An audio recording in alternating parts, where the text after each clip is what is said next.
lead, Bryce Shoemaker is going to take the victory, 128 laps without a pit stop. Donnie Kite's going to get through it all and score his first career win. Saturday Night Racing lead in the throwback at Charlotte goes to Josh Adams.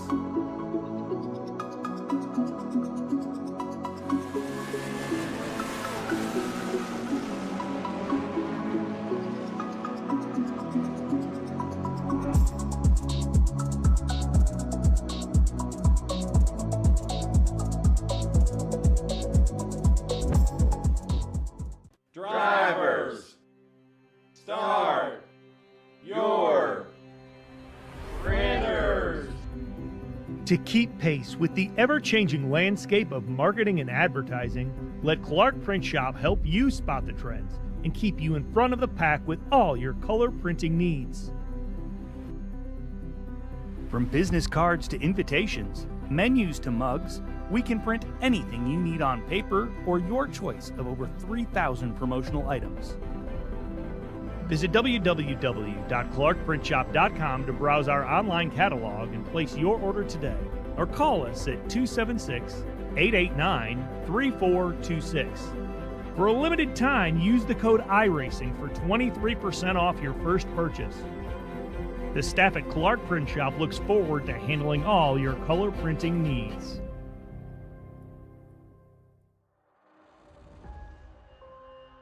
Well, if you just caught us about 30 minutes ago, you know that it's championship night.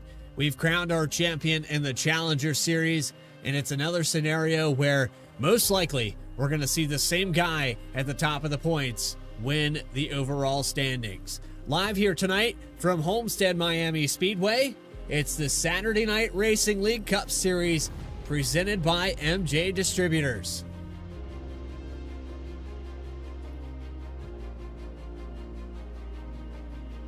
Welcome in, everybody. I'm your host, Bradley Cooper, alongside Connor Horn. He's been with us all season long.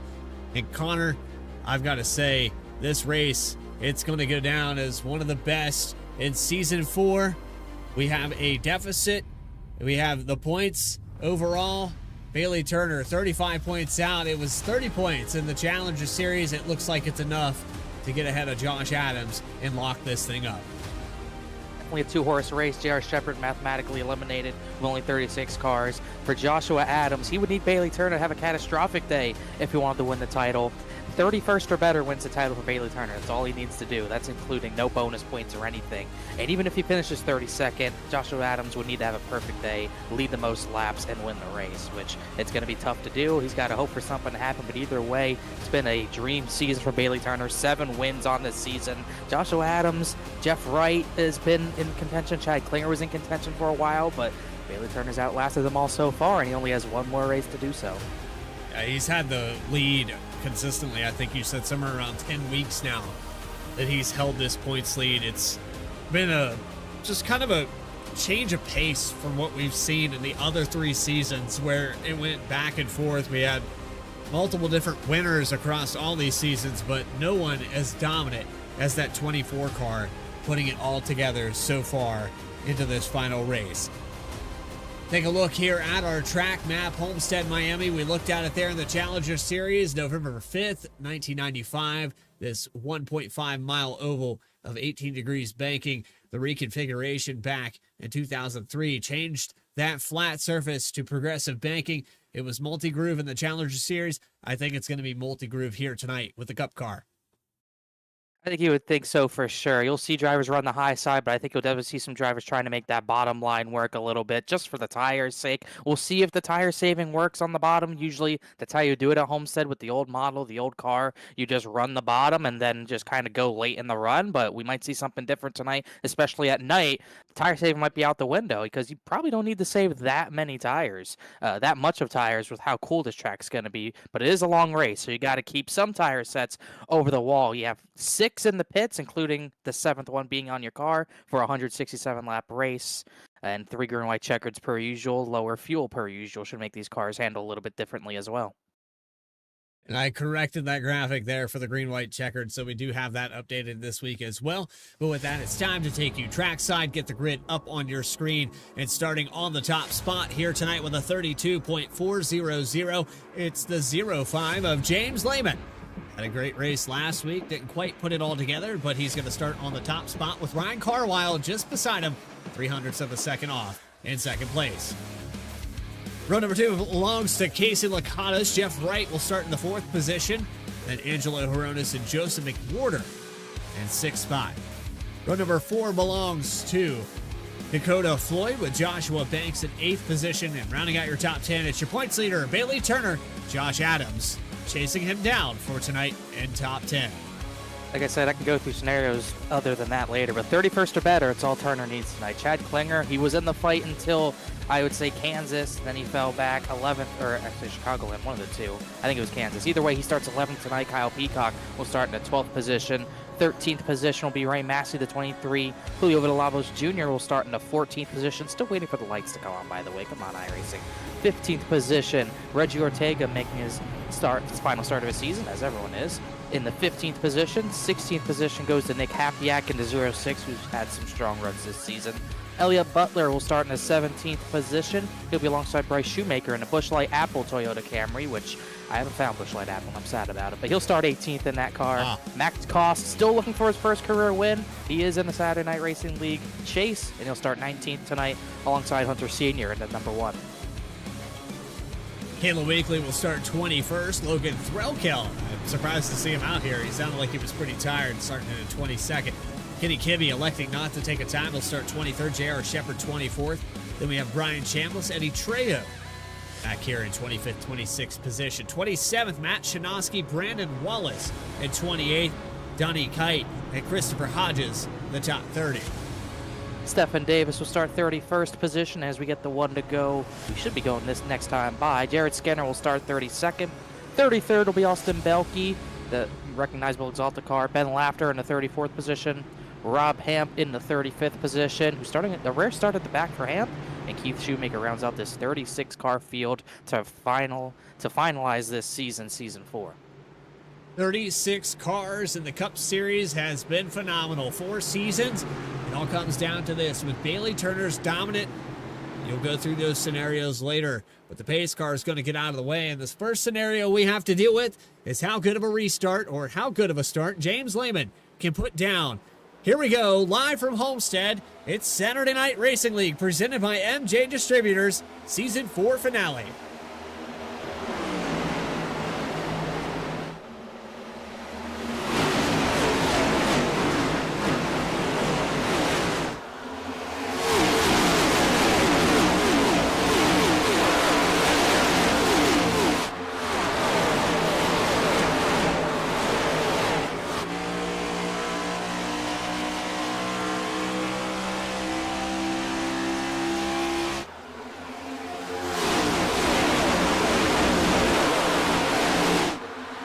Casey Lakatos stole away the lead on that first lap from James Lehman.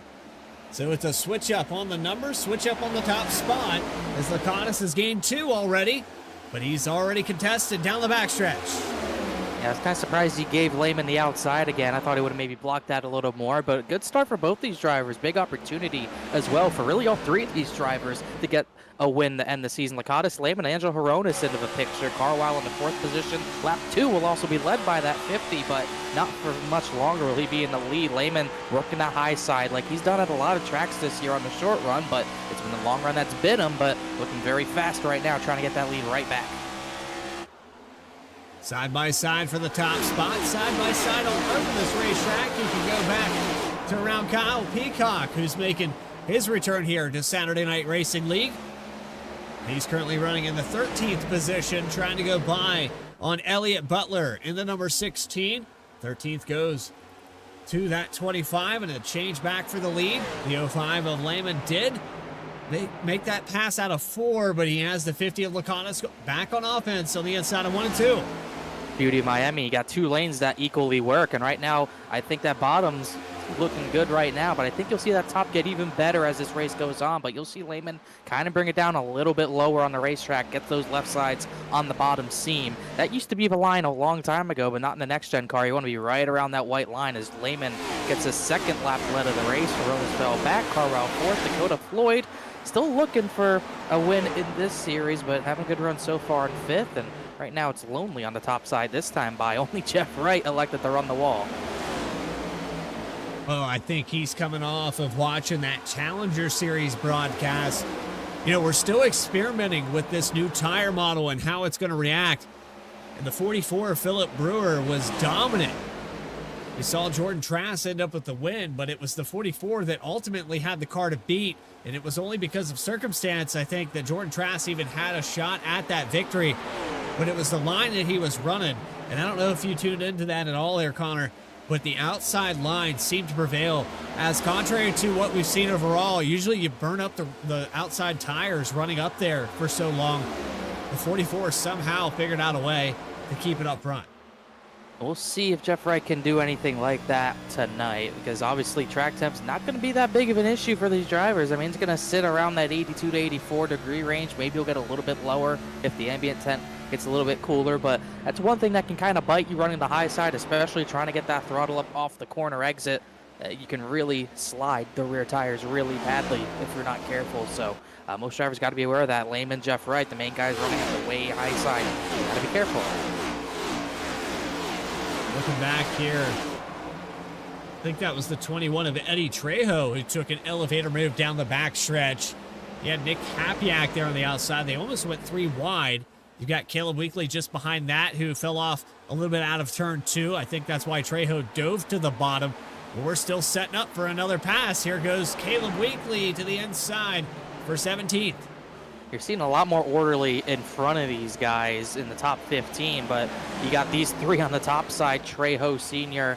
and Threlkeld running the higher side, trying to make some ground up, and maybe Eddie Trejo's case is trying to defend against J.R. Shepard. Third in the points. He could get the second in the points by the time tonight's all set and done, but he could easily fall back outside the top 5 in points. So want to get the best points finish he can, so you got to be a little bit careful getting through this field as 54 tracks out to the inside, maybe looking for some clean air, which is going to be important to get at our first 1.5 mile challenge with this new car. It's something all these drivers are going to be figuring out, how the dirty air affects them at a track like this, because you would think this is really, if Dover was a track that it'll hurt you a lot too, but 1.5 miles, it's a big key to get clean air at a track like this. Just watch a tap with the wall there. It was riding on board with Logan Threlkeld. He was trying to get around Bryce Shoemaker and that Busch Light Apple. And, you know, whoa, sideways for Threlkeld. Wow. Saw almost someone hit the pit wall as well. Threlkeld doesn't look like he got much damage out of it. I was paying attention to Matt Shinosky, who almost hit the barrels out of turn number 4, but Threlkeld did a pretty good job keeping his car straight as well. That could have been a lot of cars. Gonna see it about 3 or 4 cars ahead here. Well, it's gonna get loose, but riding on board with Shinosky. He was heading towards him.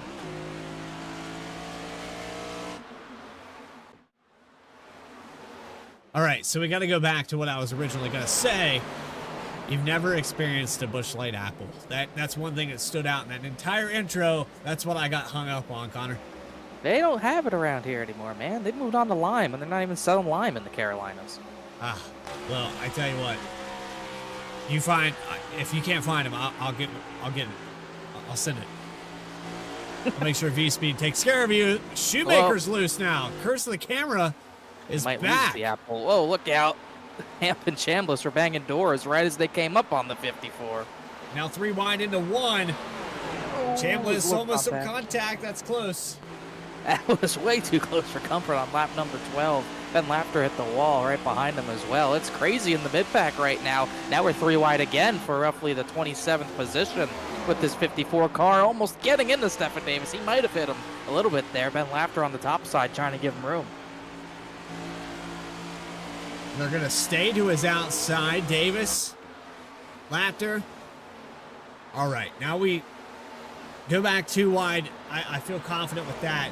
What I don't feel confident with right now, this tire model. I don't know what it's going to tell these drivers, 20 laps down the road when they get around that pit window.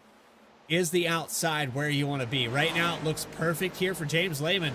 This is exactly what he needs. We saw a first-time winner in the Challenger Series. We might see James Lehman find his way to victory lane. He's had runs where he's at the front. We've talked about it all season with his 05 especially, where he can run up there on the short run. But once those tires were starting to wear, he'd really struggle with the grip, with the handling, and he'd end up spinning it out and a lot of times getting in crashes. He should have a lot more than 2 top 10s on the season. That's all he has. He's 34th in points, and he could easily have been a chase driver. And his last top 10 came at Las Vegas. That was back in April, 2 months ago. And so, you know, you gotta wonder. Actually, no, excuse me, Michigan. He got 10th a month ago at Michigan, and his other top 10 was Las Vegas. But you just imagine how many more finishes he could get if he could just get the long run pace down in just a little bit. Maybe with this new tire model, maybe with the new car, maybe tonight's tonight. It's looking like it right now as he has pulled out over half a second, almost a full second as they go into 3 and 4 over Casey Lakatos. Jeff Wright has found his way to a top 3. He's running that outside. Seems like the high line is working as he battles here with Bailey Turner. Pepsi and Coke going at it again. Yeah, he got up there and he got by Horonis, but Bailey Turner's been faster right now on that bottom of the racetrack. Another maybe about half a tenth taken out of the lead in the 48 in that 3rd position, but you can already see lap 16, Jet 48 kind of wiggling in the middle of the corner with the rear tires. So already doesn't look like the rear tires are quite under him right now, which is not what you want to see, because this is obviously as he's going to hit the wall. He's going to do a little bit of wall bouncing action. The race admin should definitely be all over that, as he's kind of scrapes it out of turn 4 as well. Got him a heck of a run, but if you're already wiggling the rear tires, you're going to be in for a bad time. You're probably not even halfway through your run on this set of tires as he's really drifting it, as you can see on the onboard of our potential series champion. Just like that, the caution is out. Who is it for? I could not see. Might have been Logan Throkeld. It's either Throkeld or McWhorter. McWhorter's sitting in the back here. I think he missed the start. I think Throkeld disconnected from the session. Oh, yeah. That was late in the corner, and then he hits the inside wall hard. And that was an all tough 4. We're also going to note that Joshua Banks had a connection issue, and he is out of the session. Yeah, I think that's twice now. Yeah, that's been happening to him. He might, last race of the season, I wouldn't be surprised if he calls it a season. And Throkeld running the bottom. Looks like he just clipped the apron. They got stuck to it, and then car sideways and just can't save it. A lot of a similar thing that we saw at Dover last week. Not hitting the apron necessarily, but when you get that thing yawed out and get it sideways, it almost looks impossible to save it. That's going to bring everybody down pit road. Lakatos, oh man, something happening there with Casey Lakatos. I don't know that he was actually going to go to pit road until the last second.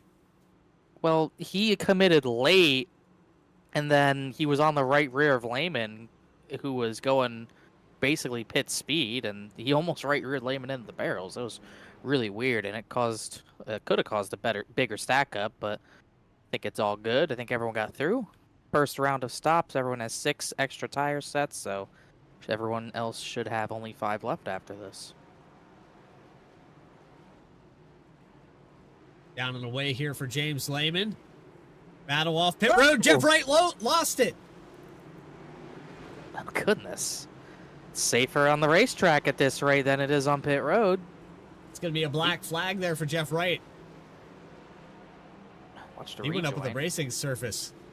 We'll see. It hasn't triggered it yet. We'll see once he gets out of the access road. Then it'll trigger if he gets one. But he was really trying to get that second position from Casey Lakatos, and hard on the throttle, gets sideways, and maybe he reacts a little bit to Lakatos kind of coming across him, but definitely throttled up a little too hard out of the box. Already seeing the fireworks here at the beginning of this race. We're not even a quarter of the way through. Saturday Night Racing League. Man, I tell you what, we're going to take it side by side, though. Get those information and all these things gathered up. You are watching Saturday Night Racing League presented by M&J Distributors, the Cup Series. More coverage right after this.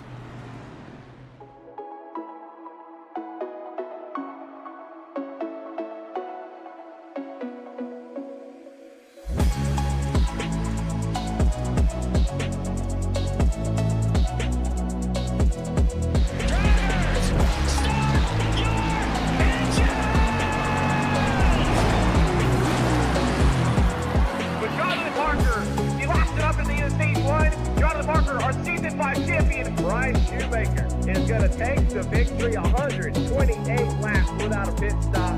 Donnie Kite's going to get through it all and score his first career win. Saturday Night Racing League and throwback at Charlotte goes to Josh Adams.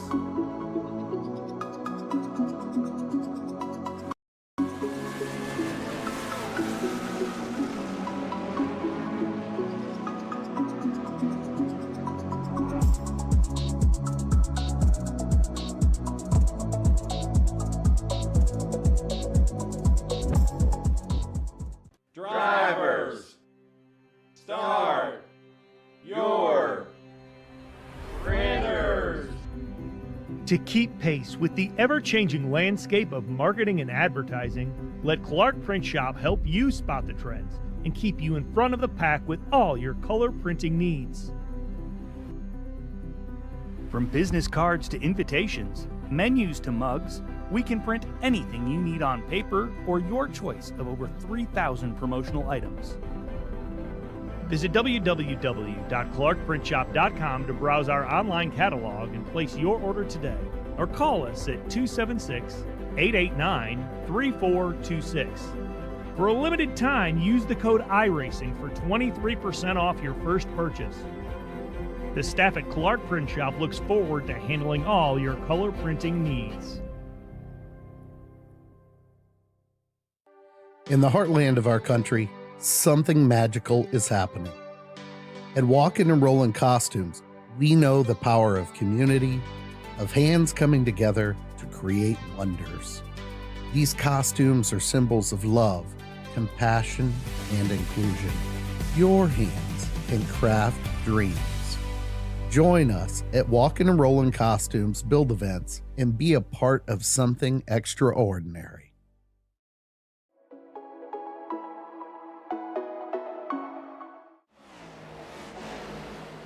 Welcome back here to our side-by-side battle for the lead on lap 23. Jeff Wright taking a stab at James Lehman.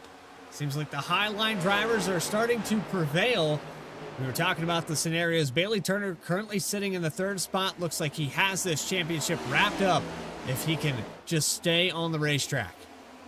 Yeah, without bonus points, all he needs is 31st place or better, and we're already down to only 34 cars running. Logan Threlkeld and Joshua Banks seemingly not going to return to this race. If he was there on a bonus point, well, that'd be 32nd or better, and if he ended up getting most laps led as well, he would only need 33rd. No matter what way you slice it, Josh Adams needs to win and lead the most laps right now, or at least lead a lap to win this title right now. So, and currently, you know, obviously, as we've seen, he's got decent speed, maybe top 10 speed, but definitely doesn't have the race-winning speed at this point in the race, and obviously he's not even keeping up with the 24 of Turner. So, you know, we'll see if he tries to pull some sort of strategy later. I think if you even have a mathematical chance at it, I would go for it no matter what.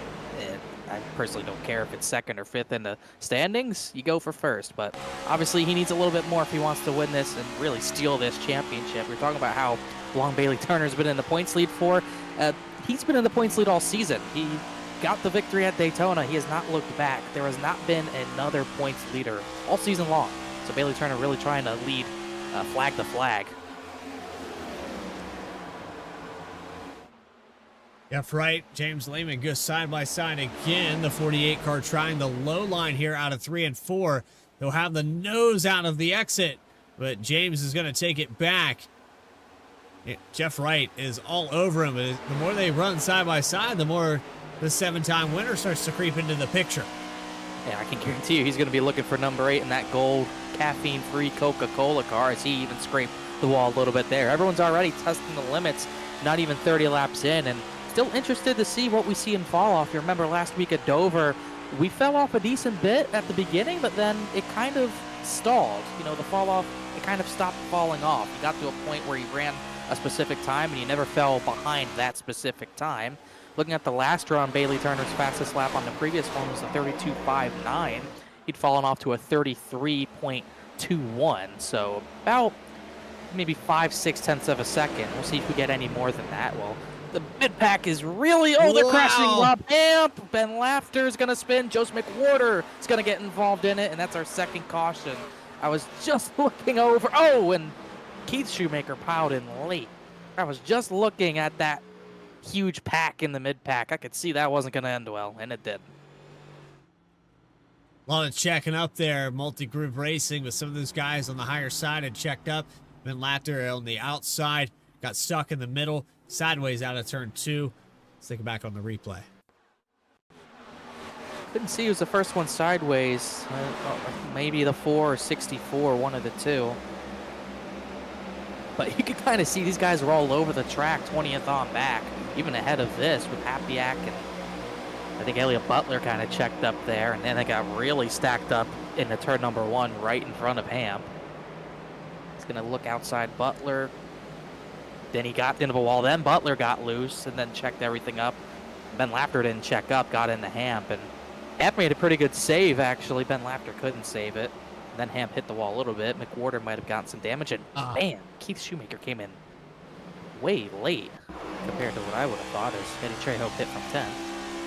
But that was late for the 88. And he's taking his car behind the wall.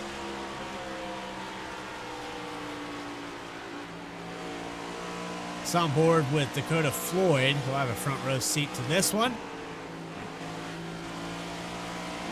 He's a wiggle. Just all he can do is throttle up and hope for the best, and nothing he could do with Rob Hamp trying to avoid the crash himself. I think that 4 car will be okay if he just gets the repairs he needs. Forward with Keith Shoemaker. He just saw it too late, and then when he hit the brakes, it turned right.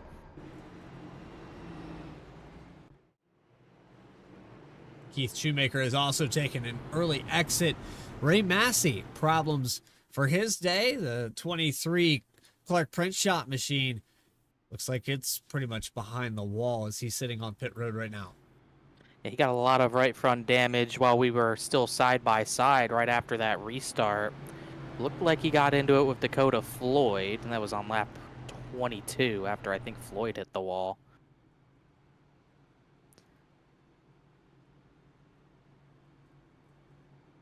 What do you say we pull a driver up here while we have a moment?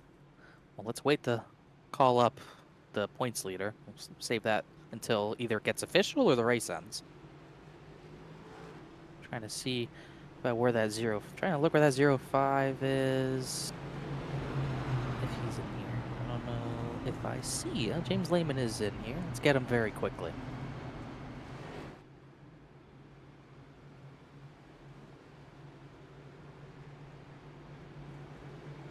He's all yours.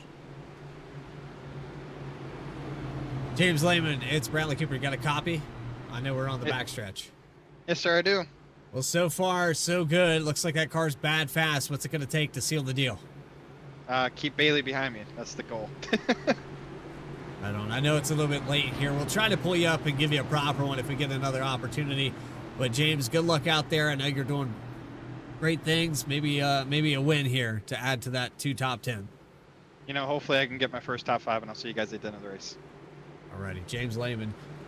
05, going to restart, be the command car. Connor, sorry, we pulled him up a little late. I didn't realize we're going 1 to go. Was a little late, like you said. We'll try to get him a little bit later, but he said it perfectly. Try to keep that 24 behind you, and not a lot of people have been successful with that all season. Here we go, back underway for the 3rd time tonight. The 05 gets a great restart. He's going to pull out ahead. Remember, we had some problems on pit road there, and it looks like Jeff Wright has fallen back a little bit. He is deep in the hornet's nest right now. Remember, he spun on pit road last time, and he's actually was able to keep his 3rd position, and he was one of the few drivers this caution flag to come down and pit. You saw Trejo pit, and also this 48 was one of those drivers who pit, so maybe a different fuel strategy, but took an extra set of tires, and we'll see if it makes a difference as Coronas the third just got by that 50 of Lacadas as Lehman continues to lead. Jeff Wright on the outside right now, picking them up one at a time. Only way he knows how. They're 3 wide in front of him. Car brushes the wall. He's behind Max Kost, currently running in the 19th position. Decent season for Kost. I don't believe he came down the pit, so different strategy than the 48. No choice but to really let that 48 by. That Pepsi machine's going to be running wild cherry, getting back up to the front.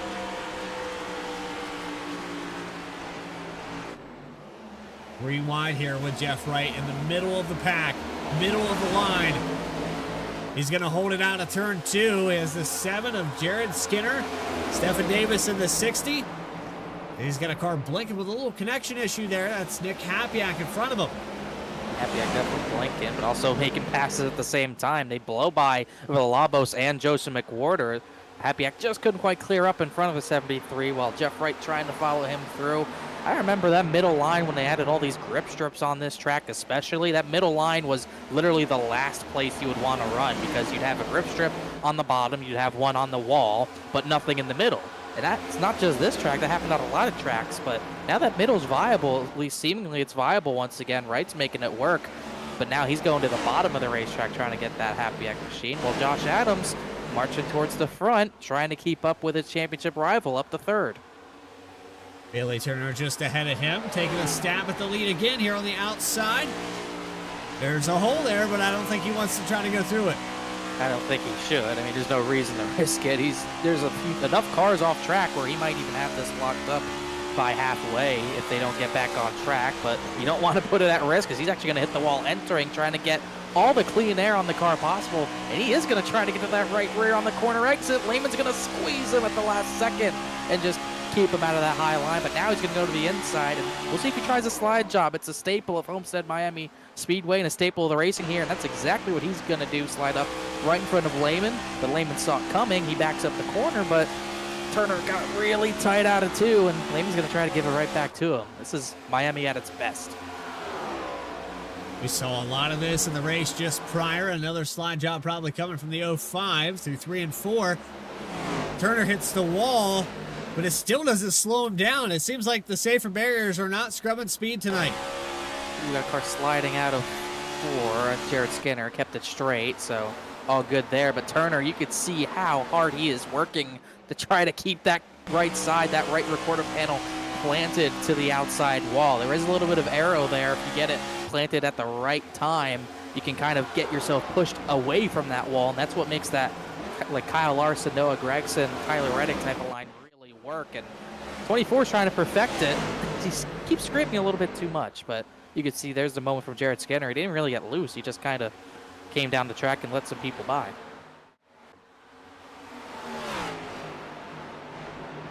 Still watching here with the battle for the lead, and Josh Adams creeping closer and closer to this 24 car. Again, even if he passes him, it's not going to matter. He needs Bailey Turner to DNF this race. It's just not mathematically possible any other way. But also, Adams needs to get up here and lead a lap, and I think that's the first milestone here tonight as Bailey Turner got really loose. That could have been the DNF right there. That was a huge moment for the 24. I don't know if he clipped the apron or maybe got the right side on the seam, but he was another driver who almost headed towards the barrels. And he's going to fall all the way back to 9th position. 8th spot now. Whew, that was a big moment. I wonder if Josh Adams saw that and was like, hey, maybe I do have a chance. That was abrupt. I think Adams just hit the intimidator button. I think he crossed the seam with the right sides and it just got him sideways. You could see that was a great save to keep that car out of the barrels and out of pit road. But you're right, he lost a lot of track position doing that, so good for James Lehman. He keeps the pressure off of him for a little while longer, but you can see that thing just came out from under him out of nowhere, and he really flirted with those barrels. Now he's going to fend off J.R. Shepard, Kenny Kibbe, and a few others, and those tires are probably a little hot. It's going to take a few laps for him to even go back on offense. He's just trying not to go below the surface right now. Keep his head above water. It's not over until it's over, and he still has this championship as long as he keeps his car on the racetrack. We got another car in the background. Stephen Davis, he saved it, but he definitely at least tapped the inside wall. I think the inside wall helped him a little there. Now he's in the hornet's nest.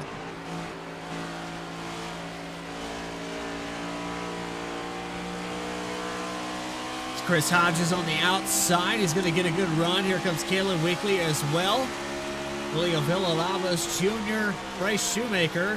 This is outside the top 20 for the most part. They've been racing side by side. It's been organized chaos back here. I wouldn't even call this that organized, because we've already seen a few incidents here and there, but it's definitely chaos. You could definitely call it that, as Davis, another driver, trying to kind of take a few laps to get those tires cooled back down, but he's still going to go to battle with that 51 of Christopher Hodges. It's now for the 18th position.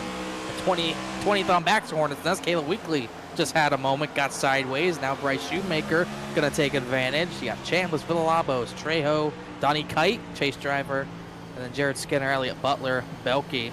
There's another driver sliding out of 4. That was Hunter Sr., but he once again kept it straight. I think he had contact from the 73 after the fact of him getting sideways, but treacherous track already. Looks like a handful out here with the Cup Series. James Lehman pulls ahead of Josh Adams in the second spot. So riding on board there with Caleb Weekly. Lehman half a second ahead. It's not guaranteed though. Lakatos has had a moment. Turn 4, I mean, these guys are getting so sideways off of turn number 4 on that bottom part of the racetrack. He's another driver who's going to lose 3 or 4 positions. He was 5th. He's now back to 11th. Something about that seam near the bottom of the racetrack is catch a lot of drivers out.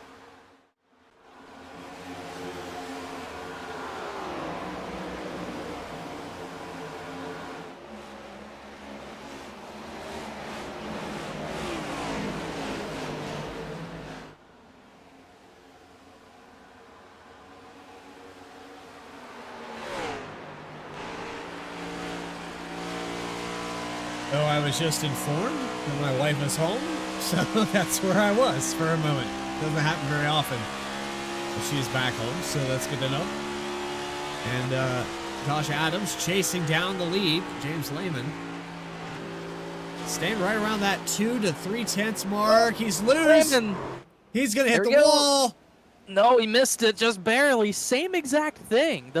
You know what? That was the first time he went to the bottom of the racetrack, and he got his right sides crossed up on that seam, and he came about as close to those barrels as you could get. Now he's back to 4th, and Josh Adams is exactly where he needs to be in the race leading laps. He's still sliding Lehman. Oh man, he and Aronis almost came together, and Bailey Turner has a big run. He's going to shove the 29 into turn number 3.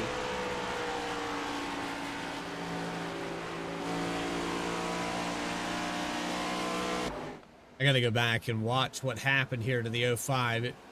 Like I said, it was probably the same seam, but it happened so fast and abrupt. Woo!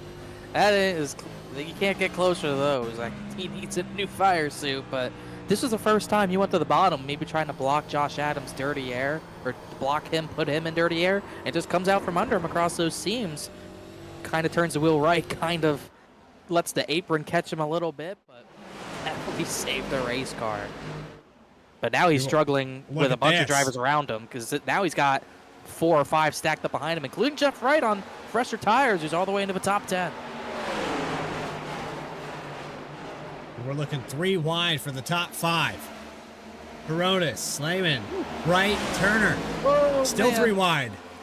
I don't want to be around this from 24, but he's going to shove Lehman down the backstretch. That battle for 4th is ongoing. The battle for the lead's heating up. Reggie Ortega has chased down that 6 car. Jeff Wright going to try the middle out of 4. Ramos is going to freight train here on the way bottom. He's going to lose 3 or 4 spots. Oh, Lehman sliding right in front of Turner.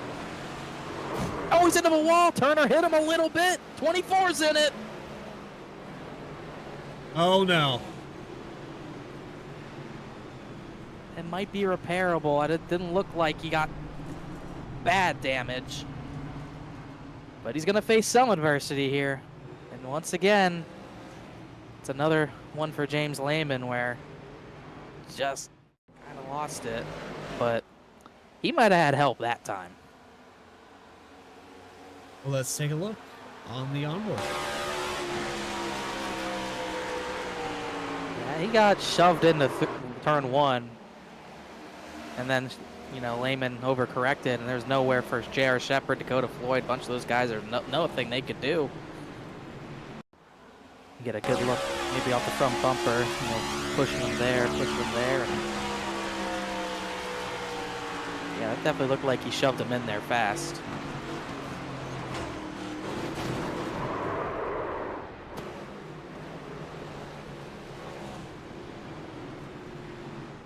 If it runs, he'll be fine. That's kind of all he needs at this point. Josh Adams must be really thinking he's got a shot now, as here comes everyone else back down to the pit lane. This is the most realistic part of him having a chance now. And you think about it, you know, you get docked 5 points for a caused caution. That one goes on Bailey Turner. That's 5 less points, no matter where he finishes. So that's another thing to factor in.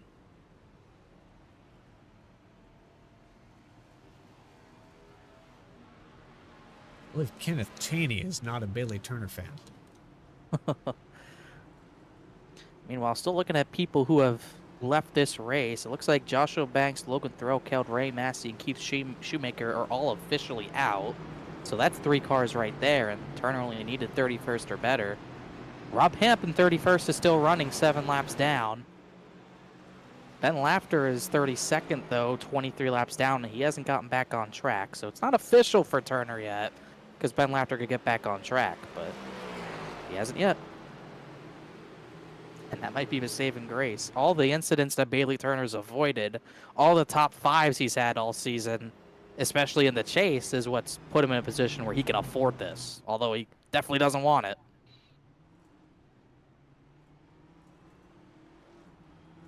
I mean, the situation right now with Turner is that there's enough cars off the racetrack that he's right on that fringe of still locking it up. But you do not want to end up a lap down here. And especially if he ends up getting docked 5 points for causing that crash, instead of 31st or better wins it, it would be 26th or better. So that's something they could factor in as well. Doubled back up here on lap 53.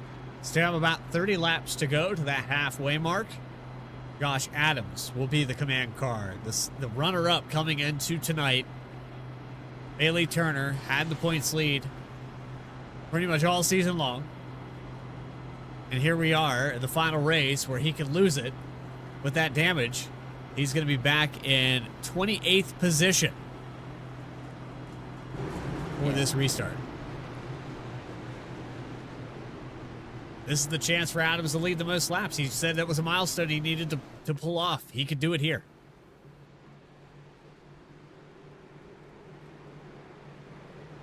It's just definitely, you know, Josh Adams, that's all I can say about him. He's doing all that he can do now, trying to dominate this race. He's pretty much, you know, mentality for him, lead the most laps, win the race, and just hope you get lucky. Here we go. Lap 54 underway. Chad Klinger to the outside. A little bit of wheel spin there on the outside line. Jeff Wright's going to get it going into turn 1. Rain Horonis side by side for 4th, as they'll stay side by side for 2nd. Ortega was chasing down that 6 car. Oh, but Ortega's losing it. He's going to spin it. Caution's out. Just going to tap the inside wall.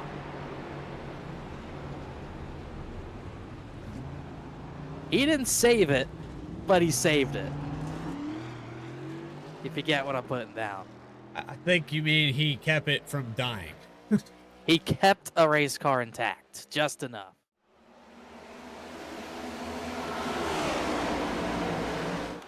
He's lost it.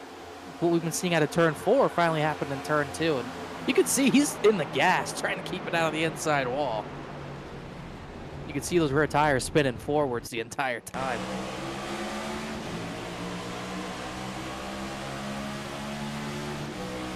expect nothing else from a season finale.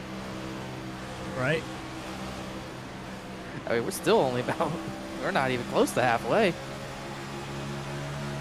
Yeah, that one seam there, it just looks like he crossed it and he just lost it.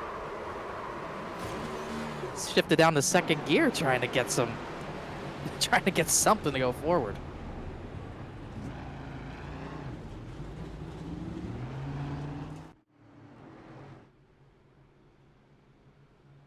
This spells trouble for Josh Adams now, because this allows Bailey Turner to come down pit road and get more of this damage repaired. And he's already probably got a quarter of it done, maybe half of it. If you put this car back to salvageable, Turner will find his way back to the top 10. He has that speed. Yeah, now it's not even fully official until they do their post-race reviews either, because if he is determined to have, caused that yellow, to me it looked like the 05 got sent into the corner by him, but it seemed like from other people that some people saw it differently, but it's still possible he gets called for that, so that would move it up to 26th or better if he got called for that. Yeah, and that's still, that 5-point penalty. If Bailey works his way back up to the top 10, I think it's still enough to keep him at the top. Now, if he ends up where he is now, yeah, it's over. Yeah. But even right now, I think he's got enough time and he's getting enough yellows to the point where he can probably repair all that and get back through the field. But it's definitely at least a few minutes, because that 24, I mean, the car doesn't look much better. He's still got a lot of left side damage and splitter damage. And, we know if the iRacing damage model, composite bodies, usually these things can usually get repaired to 100%, but it all depends on how hard the suspension on both on the left front and the left rear hit the wall. Can't really tell from our view. I mean, we won't be able to see how sideways his wheel is. Only he knows that truly. And unfortunately, the only other positive out of it is that that same crash also did take out a decent amount of cars.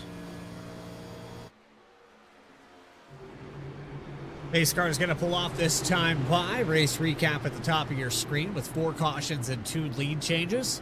Still not at the halfway mark.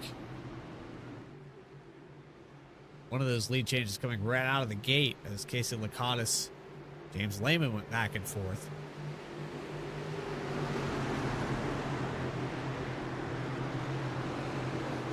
Here comes Josh Adams for another restart with the 09 of Chad Klinger, Jeff Wright, Angelo Horonis, and Ryan Carwile. The command car of the 06, or the number 6, into turn 1. Warder trying to get to the bottom, got in front of Hapiak there. Now Jeff Wright's in the same spot Ortega was just in. We'll see if he gets sideways off of turn 2, crossing that seam. Looks like he kept it straight. Tried to clear up in front of Chad Klinger. 09 gave him a little bit of a break there.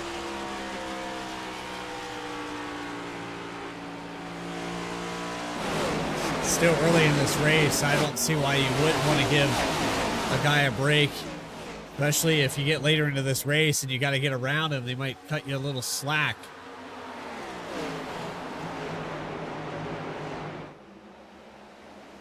Jeff Wright holding it on the outside. Yeah. Both admins, so one wrecks the other. It's pretty easy. You got one arguing for the other, getting penalties. That's always fun. They both had cracks at the title. I mean, they were both right there until Kansas when they both had issues. Now just trying to salvage something out of this season.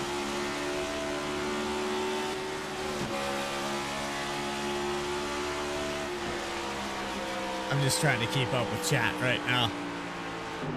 I don't know who Kenneth is, but I love it. New VSPEED channel legend. Angelo Horonis running in the 4th position, up 1 spot from where he began this race. And the 29 trying to find his way to the top 3. This is another driver that I'm surprised hasn't won a race this season. You got James Lehman, who was on that list. He's had problems. Angelo Horonis. I mean, look at all he's accomplished. And he could be a driver we talk about in a championship contention at any point. So for what he's done here tonight, I think he's avoiding the bottom. He saw what's happened to a lot of these guys. Then you have your season 2 champion just back here in the background. That's Joseph McWhorter in the 73. He's going by Kenny Kibbe for 6th. Series champion in that 6th position, got one in the 2nd position, still trailing Josh Adams to the race lead. And obviously Joshua Banks dropped out of the race due to internet or computer issues, whatever. So he will likely finish last, 36th. Could see no doubt we'll see a 4th different champion regardless tonight, but technically it's still up for grabs possibly. But it's been kind of a tale of a few seasons for the champions. I mean, Joshua Banks has him at full time. Jeff Wright, not as dominant as we've seen in seasons past, and Joseph McWhorter struggling to figure out the car has really been his issue all season. Adams is kind of flirting with disaster. He's riding the bottom all the way around this place right now. Seems to be coming up out of the corners a little bit sooner than everybody else. But it wasn't until maybe 10 or so laps from now that we saw an issue with that lower line. Whereas Ortega on that restart had the problem. But that was on a kind of a cold tire restart versus now. These guys definitely have heat in them. I'd like to see Adams at least move it up to the top line. I think if Jeff Wright gets closer, he will. But right now, Jeff's not really threatening him for the lead. We'll see what type of run he gets out of turn 2 this time, as he really wound up the top good. But you see, even still, he's not going to quite get to a place where he can really spook Josh Adams into running a different line. And I think Adams is just fine to wrap that bottom. And that's what you want to do. Obviously, that seems dangerous if you cross it at the wrong point, but that's the way to do it. Kind of run the white line, keep the right sides below that seam. And that's usually how you save the tires, but we haven't gotten a long enough run to really see if that's going to work. As that time by, Jeff Wright was about a 10th faster. I think in the 3, he might need to think about it. Oh, he's not going to have the Might be opportunity. too late. That kind of shocked me. He did spook me. He got a huge run off of 2, but he's not going to try to slide up in front of him. But Adams did run that high side, force him low. Now for turn 4, he'll have the advantage. They're going to stay side by side all the way to the start-finish line. Adams will hold it again. See what he does this time. Now he goes back to the top side, so he's not even going to give the 48 a chance to get that run back down the back straightaway like he did. And now it's kind of in the 48's favor, where he can maybe just kind of pace himself on the bottom of the racetrack. Josh Adams even going to break the draft a little bit. And right now it's important for him. I mean, if he wants to win this championship, we keep saying it, he needs to win and lead the most laps. And with that potential point deduction looming, I mean, right now, if he did that, he could be the champion. So this is important to keep this lead. It's one of those things that if it is the case and that points deduction does happen, it would be post-race that this would all have to go through. So we wouldn't even know our champion. Might be Sunday morning, Racing League champion. But if he doesn't get that penalty, it is seemingly wrapped up because James Lehman 31st is off track. So if without a penalty, Bailey Turner has it, but you just never know. It's going to be a pretty extensive review, I would think. It's the most important review of the season, quite literally. Let's see what Jeff Wright's doing this time. He's running just a groove lower, as we'll see. He's not threatening for the lead right now. Hunter Sr., new name to this series the past few weeks. I believe made his debut at Iowa with Adam Baker on the call. Had some pretty good runs. He's had some decent speed. He's all the way up to the 12th position right now. As the 7 of Jared Skinner, the 50 of Casey Lakatos in the middle here. 3 wide out of turn 4. A brush with the wall for the 1 car. There's Reggie Ortega, who had that spin on the backstretch just behind him. Ortega still has some speed in that car as well after keeping it from hitting the wall extremely hard, getting it back into the top 15 pretty quickly. As Lakatos, there's a wiggle at the same point, just got loose inside of the 2 car. As that battle for the lead heated up again, Jeff Wright actually got almost to the right rear into turn 3. But Josh Adams gave him the top again, and this might be an issue. Here he goes. Give him too much of that top side. And now Jeff Wright, he didn't waste any time sliding up to the outside that time. That wasn't even really a slide job either. I mean, he committed just entering high, and Adams going to get that run back. So Bailey Turner's a big fan of Pepsi right now. He's like, yeah, go, Jeff, get away from him. It totals out to 24 laps led. Adams is going to try again here on the bottom. Seems like that top line is definitely faster. Yeah, he probably should have gotten up there a little bit more at that point because he gave Jeff Wright the top in 3 and 4. And, you know, he ran the top in 1 and 2, but gave him the top again in 3 and 4. And I just don't think that was the move, as now he's going to struggle to get that position back, I would think. And now he's got Chad Klinger kind of faster than him at this point in the run as well. But definitely the most spread out. To the bottom. Sorry, but definitely the most spread out we've seen this race get so far. I mean, I would think this is almost certainly close to the longest run of the race. The first run of the race was 16 laps. We are about 2 laps away from that.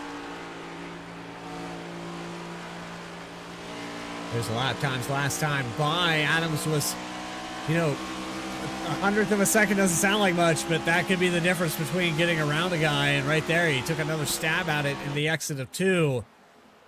Adams isn't giving up. And Klinger was a few hundredths faster as the caution is out, so scratch all of that. Elliott Butler spun out of turn number 2.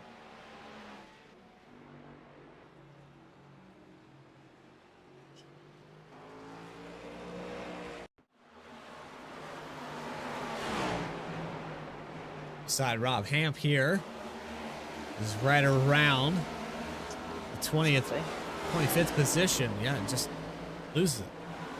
Can't run on those seams. We've seen it all night. He's just another victim.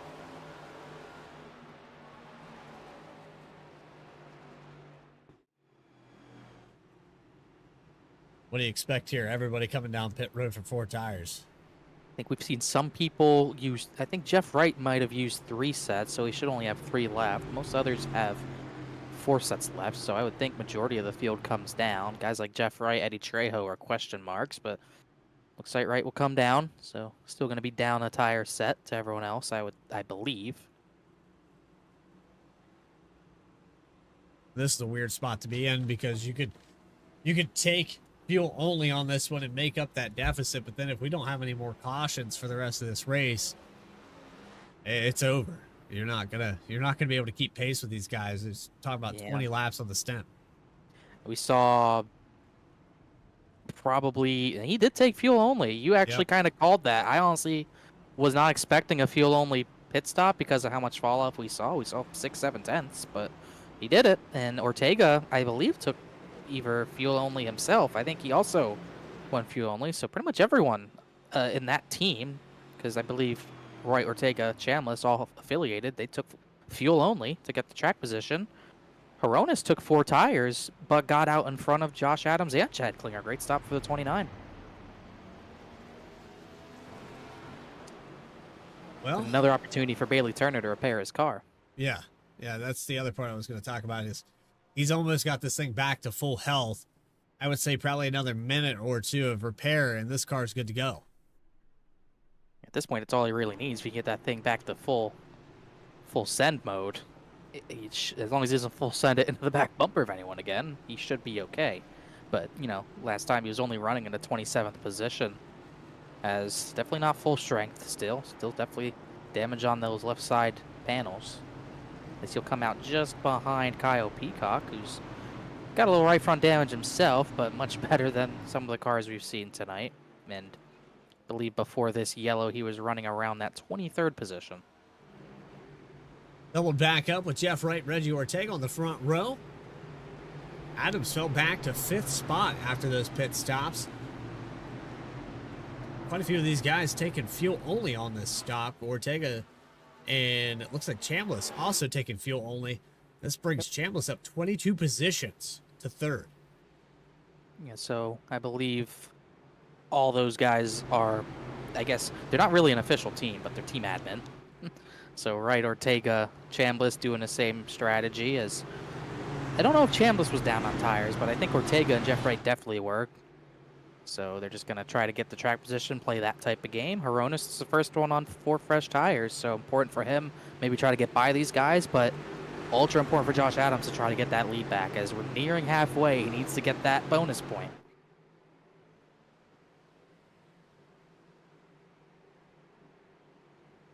Sixth time today, the pace cars had to move out of the way. We're back green flag racing.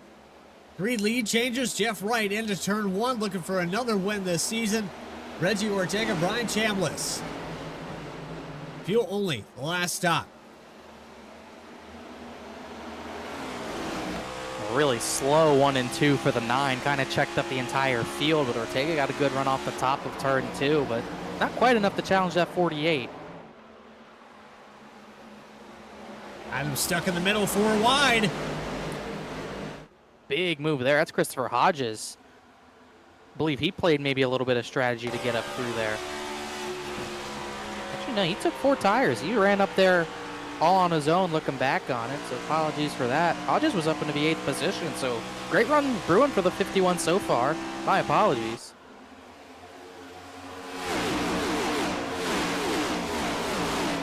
Bruin's got the 2nd. See if he's going to go for the lead. He almost made contact with that 48. They're almost 4 wide for the lead. Hronis on the outside there.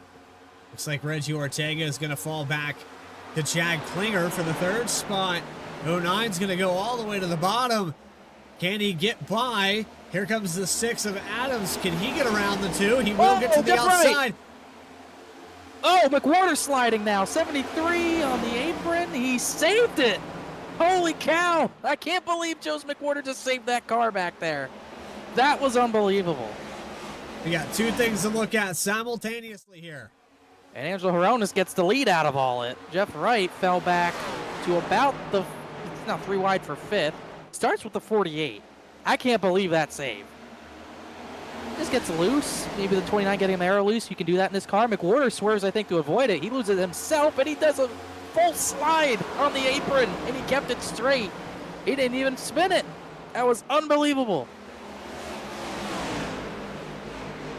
And then you had the continuation of 3 wide, and it's still not over. These guys are still going at it. Yeah, Hronis, Klinger, Adams, Hodges, Ortega, the top 5. Christopher Hodges up the 4th. What a run for that 51 car right now. And Jeff Wright just trying to collect himself a little bit.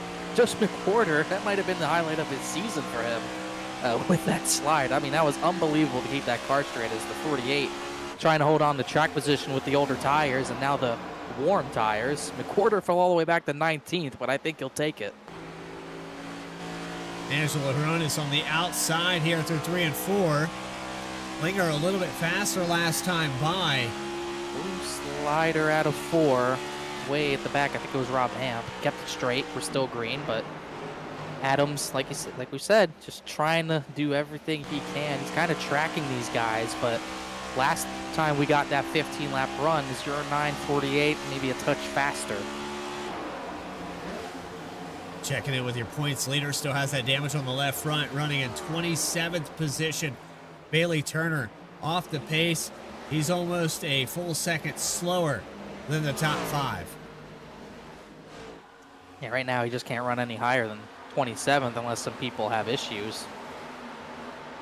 But Josh Adams not leading does not matter, as Hronis continues to fend off that 0-9 for that top spot. And about to get close to halfway.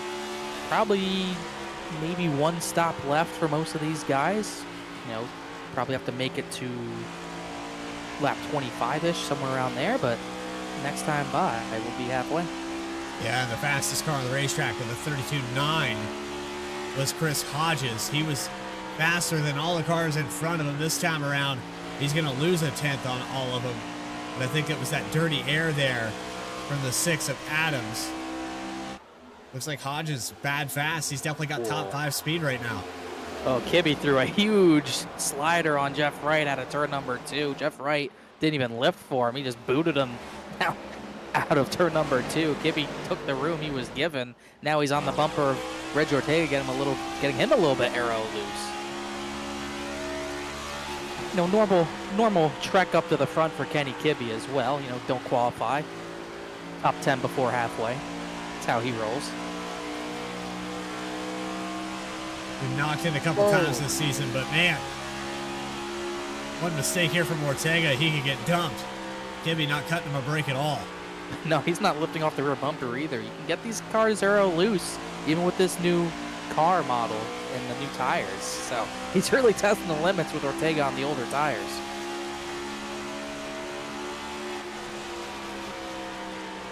I'm hearing a lot of shifting too. That 29's definitely shifting. That's one thing we hadn't been talking about. Didn't hear it last week, but 29 definitely getting down into 4th gear in the corners, but got a little sideways at it too and let the 09 get alongside for the moment, but Klinger couldn't quite hold it. But depends. I think if you're shifting down, you're going to wear those tires out more and more, but you'll obviously have a better run out of the corner on the short run. But I think 5th gear maybe a little too bogged down for some, but I think it'll keep those tires much better if we finally get that long run. There's the 57 of Floyd trying to get around the 7 of Jared Skinner. Peeking at maybe that top 10. Dakota Floyd, another one of those cars, wrapped up the Challenger Series Championship 2 times in a row.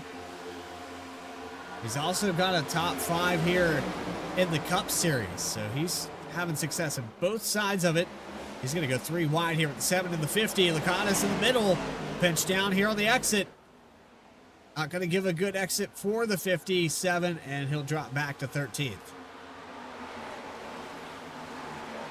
Restarted, trying to look where he restarted. He restarted around the 20th position though, so he has moved back up through the field himself. Donnie Kite, winner at Talladega, had some good runs near the end of the regular season, but wasn't really able to carry that momentum into the chase. Running 20th tonight. Kind of struggled in practice, 36th out of 36 cars. They did not put a queue time down, so Homestead's been a little bit of a struggle for the 26. Back here for the top 20, Kyle Peacock working on Donnie Kite. He's tried the outside, now he's going to look to the inside. Kite with a late apex, gets down, gives him some dirty air. Peacock's going to try the outside, get a run, he gets a little loose. Just in front of them, I should say, J.R. Shepard battling Caleb Weekly. I don't know if that 13, maybe it's an old chassis. For some reason, the colors look faded on it to me for whatever reason, but up into the 18th position for that 13 car. Started 21st, so kind of just hovering in the top 20. It's like a little bit of a spec map over the whole car, yeah. Something's gone wrong, but still looks good. Kind of in the middle of the pack, or at least at the back end of the pack. Brian Chambliss is, you can see how far that 9 car is falling back with no tires. Did you see the post behind him was Taylor Swift? I don't know what it is. I'm going to be honest, I have no idea. Pretty sure it's Billie Eilish. I only just noticed that mistake. I don't know why I was thinking about that just now. But yeah, I don't know. It's quite small. I can't quite tell there, Connor. Well, you have a son, not a daughter, so. Fair enough. Side by side for the lead. Don't cancel me for that, please. Side by side for the lead. Chad Klinger trying to get it away still. But Josh Adams still right in the fight as well. And got to be thinking he's running out of time to try to lock up laps led and put himself in position to potentially steal a title, as Klinger just can't make that bottom work. And this is what I thought Adams would do the previous run. Just run the high side, make Jeff Wright go the short way around, or the longer way around in a sense. But he lost the lead because he didn't force him low in the corners, and now he's trying to get back to that top spot. They're going to go 3 wide for the top spot. Adams dives it to the inside in 3 and 4. Klinger on the high line. Hirona's just trying to hold on to it. And Klinger's going to get the spot away. That time the 29 tried running a little bit lower. I thought he was going to try that slide job, but he really just kind of got a little tight with the 6 car right through his inside. So Chad Klinger, first time he's led all night long, and he's already getting away from these guys. And Klinger's been really fast in a lot of venues, and it was last season, I believe, that Klinger got in the season finale, found his way to victory lane at Phoenix Raceway. Angelo Hironas, like I said, winless this season. The 29 car has had many moments up in the top 5. We've talked to him in the top 3 a couple times this season. And it's Josh Adams right now that really needs to perform, as The 29 gets man. loose into the entry. What a save there, but he's going to lose 5 spots. Almost looked like the same thing that Bailey Turner and James Lehman went through, but there was no contact or close to contact that time. That was just Hronis getting a little bit sideways on entry with the car right on the back of him. Now Hronis got left rear damage to deal with, and that 6 car, I think he got away with nothing. Just got him arrow loose. I don't even think he touched him. He's got Kibbe to the inside now, though. Here comes the 14 car. Yeah, all the way up to 3rd. Last we saw him, or at least last I saw him, he was only up to that 8th spot battling with the 2, but he's really charged through this field.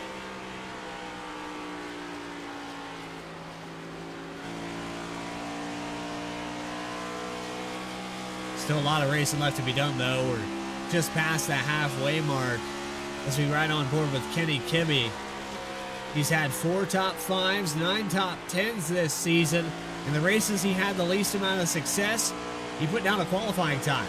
So it seems to be that racing from the back of this field is what he likes to do, helps him set the pace. And from 23rd to 3rd, 20 spots gained.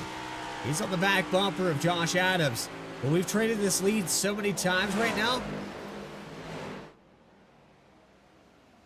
Klinger's only led 4. Adams has only led 24.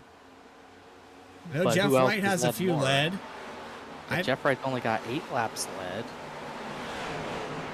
You guys think who started at the front? Lehman. He might be. Lehman's led a lot of laps at 0.5.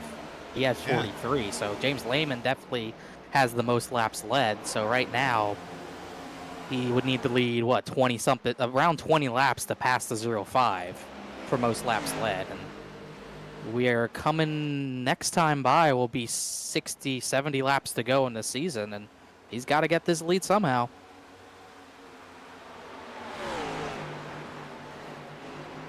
Look at the top 10. Look how many drivers weren't here to start this race. Oh, Klinger! He hit the seam. Saved it. Same thing. There's the lead he needed. That's one way to get it. Josh Adams might steal this title by sheer attrition, but he's still not safe because Kenny Kibbe's still faster than him, and he's right there.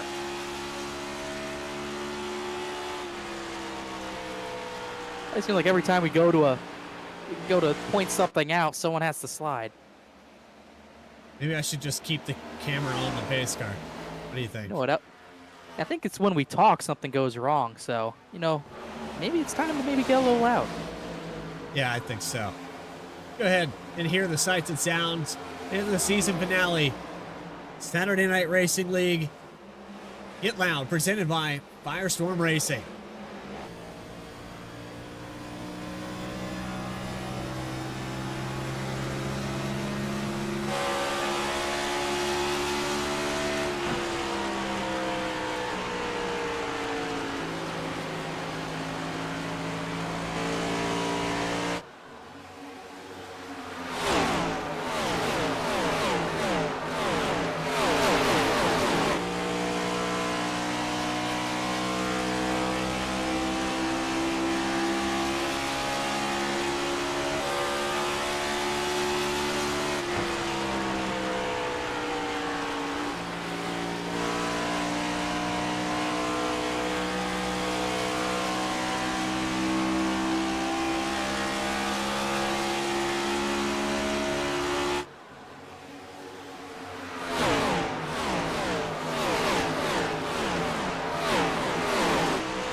Let's get loud, presented by FireStorm Racing. Josh Adams, Kenny Kibbe still going back and forth here on lap 102. Kibbe had the lead, but seemed like he didn't get a good exit there. Gave the 6 the opportunity back to the bottom. And the 14 he struggled to complete this pass. And he was kind of weird last time through 3 and 4. Josh Adams kind of committed late to the bottom as he really wiggled out of 4 on the top that time. But Kibbe saw an opportunity, tried to hang to the right recorder panel, throttled up too hard, and that car just took off tight. Now Josh Adams chops him into the corner. We saw that not work for Joshua Banks last week at Dover, but it worked at the time for the 6. Chopped the nose of the 14. You could see that 14 car just kind of take off, getting arrow tight. And now Josh Adams has some room to work with, as this is pretty important for him, getting that lap lead counter up a little bit closer to that 0.5, as we're probably pretty close to maybe green flag pit stops in the next 15-20 laps or so.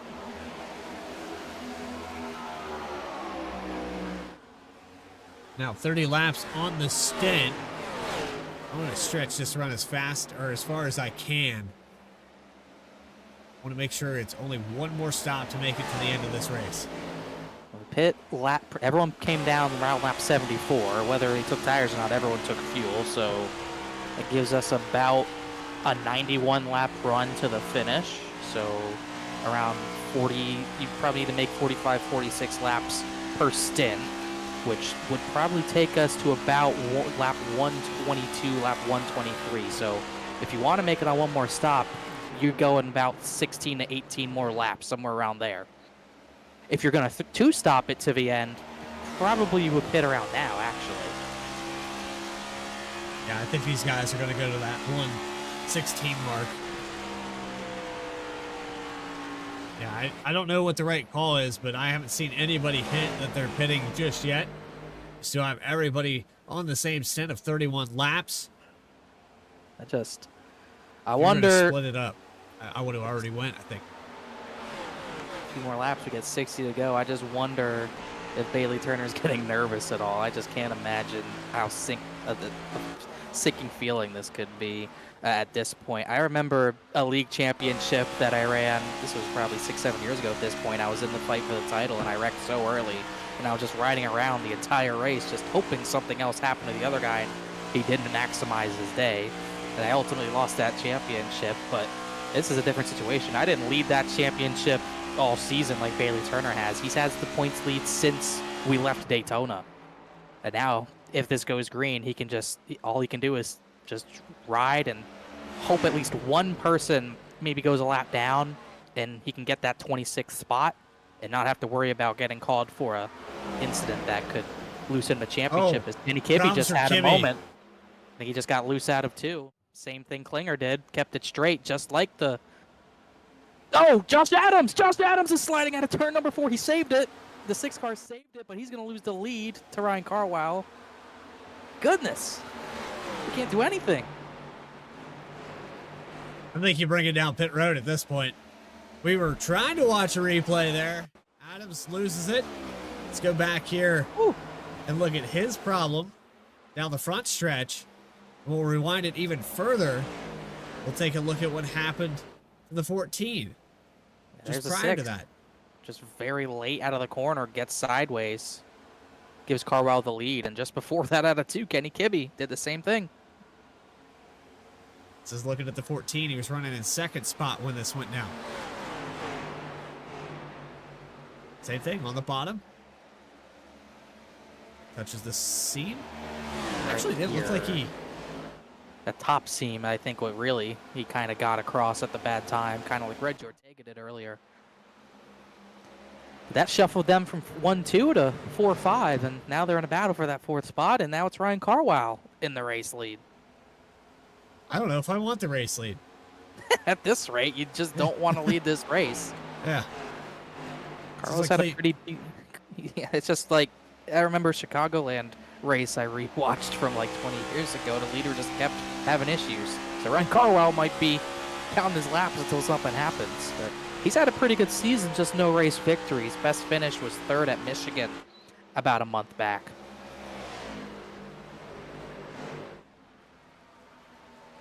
Chad Klinger had the lead. He had problems.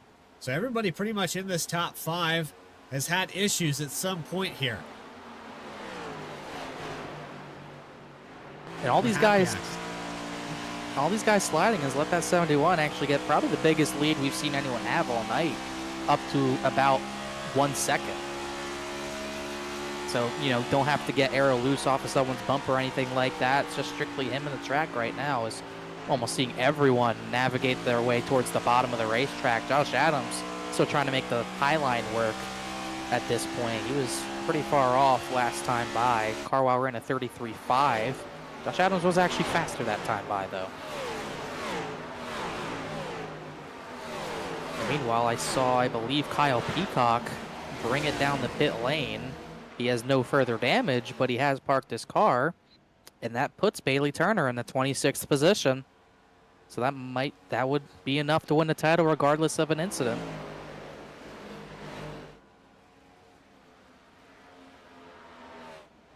Lap 74 for everybody up here in this top 5. They brought it down pit road.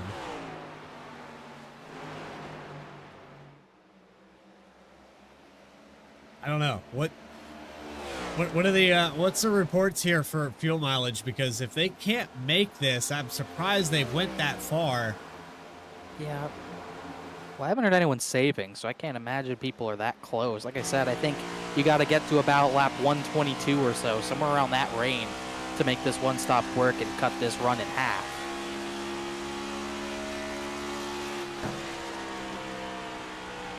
Carwile's got a 7th lap led now.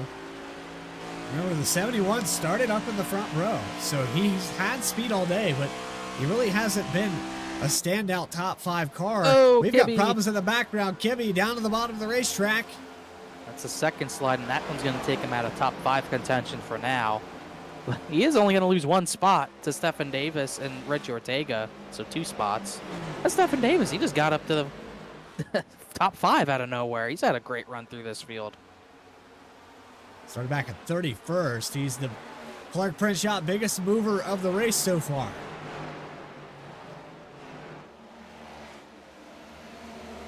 Tell you what, that 71 is moving.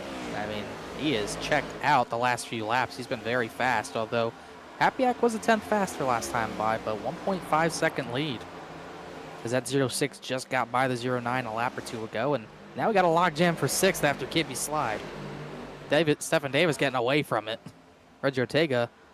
Remember, Ortega, I believe, is on older tires as well, so he's actually done a great job maintaining his track position. If that is the case, which I'm pretty sure it is. Side by side back here with J.R. Shepard, Chris Hodges. Kibbe falls back to 9th spot. That car still ill handling Dakota Floyd into the top 10 now. Casey Lakatos just behind that. And again, it goes back to, you look at where these drivers started and just looking at the top 10, how many of these guys weren't there to begin this race versus what we have now. Guys like Hodges, Shepard, Ortega, Davis, and they were outside the top 15. And they've all had issues with turn 2 or turn 4 at one point. Only, what, 3 drivers in the top 10 who started up there. Floyd, who's fallen back through this race and had to climb back up there. Josh Adams, who's been up there, and Ryan Carwile, who's been up there, as Adams has another slide at a turn number 4, and he's going to lose even more track position. So that outside chance at a title is starting to fade away the more track position he loses here. This was for the 3rd position where they were side by side. It's going to be out of turn 4 where the 6 has this issue.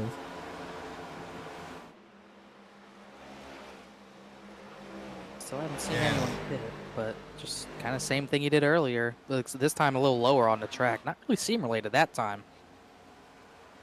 As he's going to bring it down the pit road immediately after that slide. So Josh Adams on pit road. Here comes Dakota Floyd. Here comes Kenny Kibbe. So this is a big moment. This is Josh Adams, kind of a last-ditch effort trying to short pit and get that lead back. Austin Belke also pit. Max Koss, Eddie Trejo.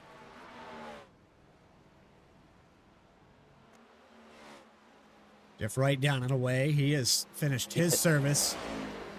He pit a lap earlier. Remember, he didn't take the tires last time, only fuel. So split in half would have been about 122-ish. So these guys are going 4 to 5 laps earlier than that.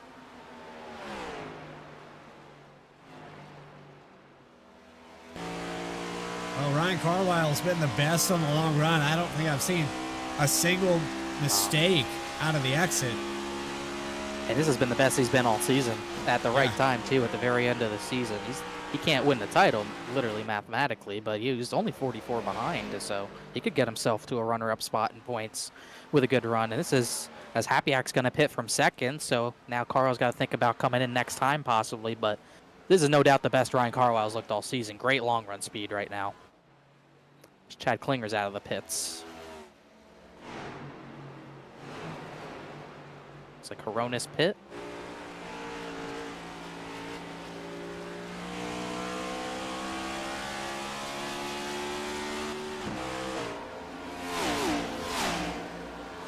Looks like Carlisle's going to bring it in this time, so he's not even going to waste time responding to Happyak.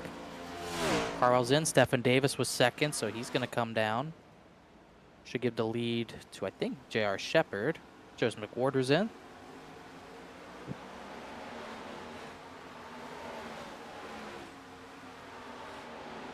Davis also on pit road.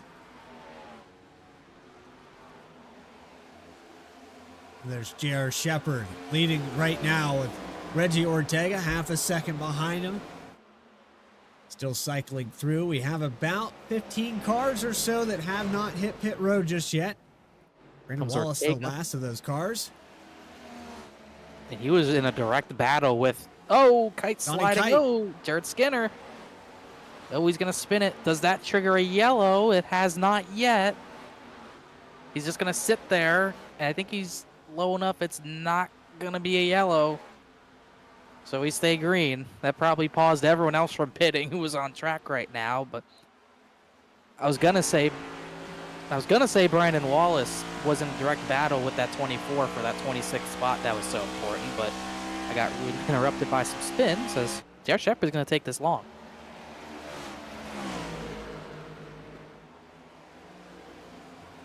Turner, who stayed on the lead lap, now going to drag this run out as far as he can. I think this is the best thing he could do to be a little bit fresher tires. It might give him enough of an advantage as he will pull it down pit road this time by. He might have also been trying to stretch it out, hoping a caution came out and he can maybe get some track position from this situation. I mean, that was all he could do, really, just trying to maybe get that yellow and get some more time to repair. As Chad Klinger's bringing it back down the pit lane. He had already come down to the pits. He has damage. He got left front damage. He hit someone.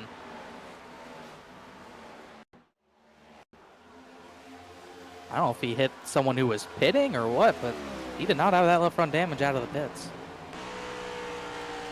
See where he got it. Riding on board here. Hodges, pit road. I don't know if he didn't call it or he just higher than the 09 was anticipating, but Klinger couldn't react in time, got a lot of left front damage. He's out of contention for the win. J.R. Shepard pit, so now Casey Lakatos leads.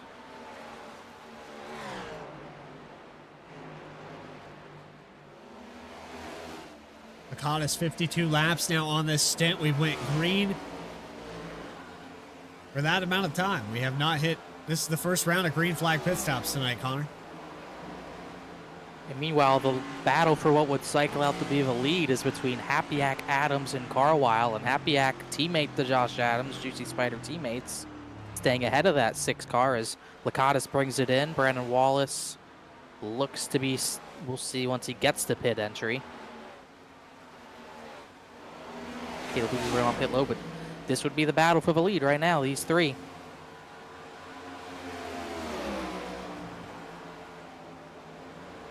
It's about a 3-lap difference on tires here between Carlisle and Adams. And Adams having those handling issues, he might want to go a little bit conservative here. It looks like he's pushing the car pretty hard, though.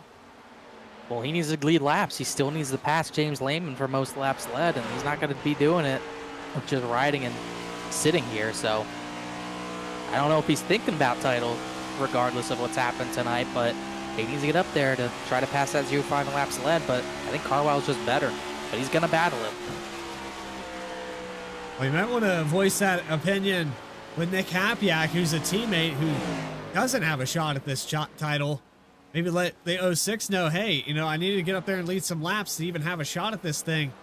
You're giving me dirty air. Hapiak wants to win too, though. I mean, if Hapiak doesn't think he can realistically win the title, it's out the window. You're just racing for yourself. And Hapiak's hungry too. He's had some close calls. He got that 3rd place at Kentucky months back. He's been close as Brandon Wallace comes out of pit lane a lap down. But not too far away from lapping that 24. And that wraps it up here for green flag pit stops. It's another opportunity to take you side by side. You're watching the Saturday Night Racing League season finale, season number 4 from Homestead. More coverage on VSPEED right after this.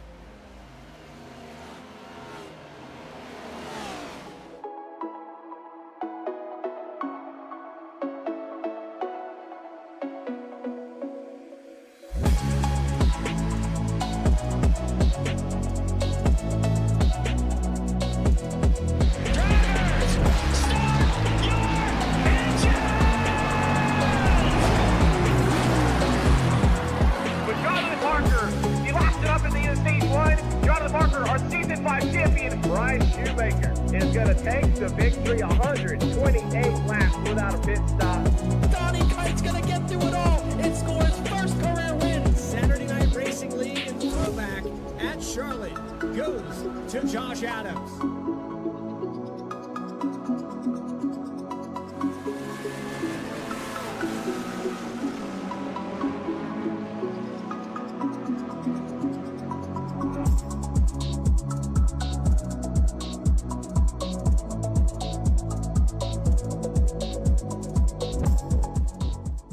Drivers, start your printers. To keep pace with the ever-changing landscape of marketing and advertising, let Clark Print Shop help you spot the trends and keep you in front of the pack with all your color printing needs.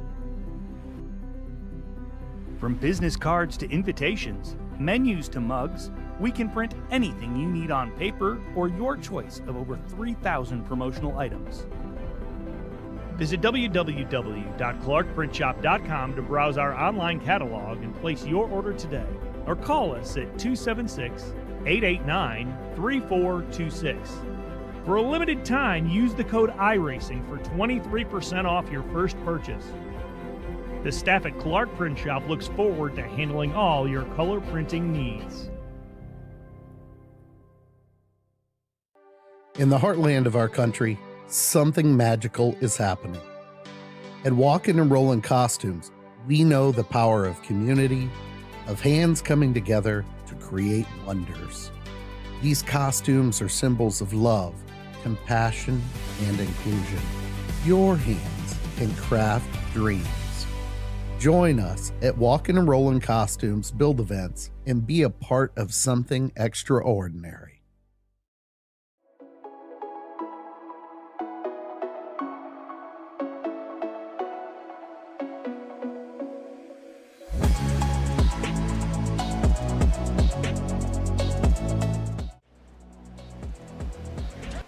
Welcome back here live at Homestead as we saw the battle for the lead. Ryan Carwile and Nick Hapiak went back and forth. Carwile tried, wasn't able to complete the pass, and it looks like he's fallen back a couple tenths. Hapiak's held on to it. Yeah, they lapped Bailey Turner. He got a little bit sideways under Turner when they were going by him. Kind of lost him a little bit of time to that 0-6. So Carwile not able to get by him with that tire advantage quite yet. And Josh Adams still trying to lurk around and hope to get a little bit more luck to go on this side, maybe steal a championship or at the least get his 3rd win of the season. But definitely has the older tires right now, just trying his hardest to stay with these guys. The top 3 are starting to accordion back together. Dakota Floyd has worked his way up to the top 5. There's Kenny Kibbe just behind him. Kibbe had the lead for a brief moment here. No, he did not. I thought he led a lap. He took a stab at it. I thought he had led one. The 14 car trying to salvage his day back to a top 3. Well, Carwile got to the inside of Hapiak that time by, kind of held the left rear quarter panel down that backstretch, so he's going to try the inside again. But Hapiak trying to pinch him down as much as he can. He might have got on the throttle a little early. Carwell's got the run, but he can't quite hang on the left rear. How close they were coming out of turn 4. Oh, he opened up the bottom big time. Still not enough. Can't quite do it. Oh, caution.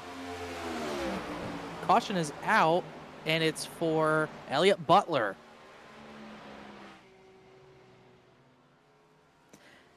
And guess who gets the free pass?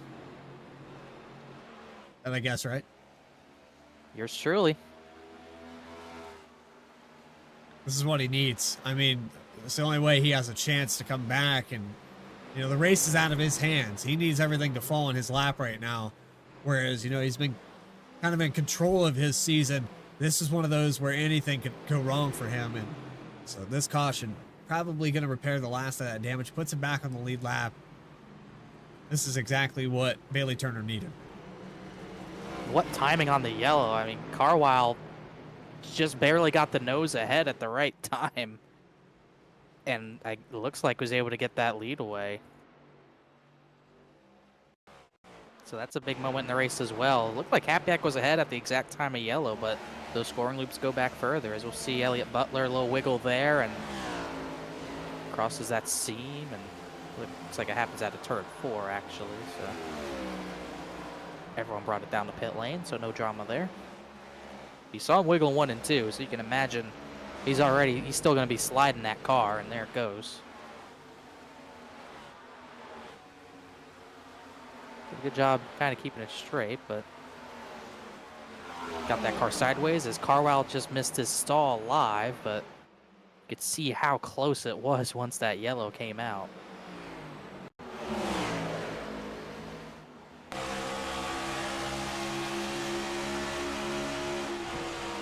Yeah, I need to back this up really quick, because even though with the scoring loops, like you said, it still doesn't make sense to me. I mean, we still see a green flag right here. And then, you know, Hapiak has the lead. Caution comes out right there. Caution's out, yeah. The scoring loops work weirdly. I've lost not a lot of races, but I've lost the lead in some races that way where it just doesn't feel fair. It's funny because it is kind of how it is in real life. The only time they go off pictures is just for the final lap. Otherwise, they use however many loops they have around the racetrack. So Carwile got the benefit of that, but he then missed his stall when everyone pit. So now, instead of him being the leader, it's Hapiak leading and Josh Adams in second. Dakota Floyd's going to restart third with Carwile back to fourth. This brings so many players back into this race after a long green flag run. Gives Bailey Turner time to repair that car more, but it's still banged up. But the important thing for him is, even if he was to get called for a yellow, 26th or better wins the title, and now there's only 24 cars on the lead lap. You also have the situation, though, Adams still needs to lead the most laps. It's right there in front of him. There are enough laps led that he can do that. Was he need 10 laps, I think? Lehman had 43. I believe so. But Hapiak, Hapiak, I wouldn't think is going to give it to him now if he didn't earlier.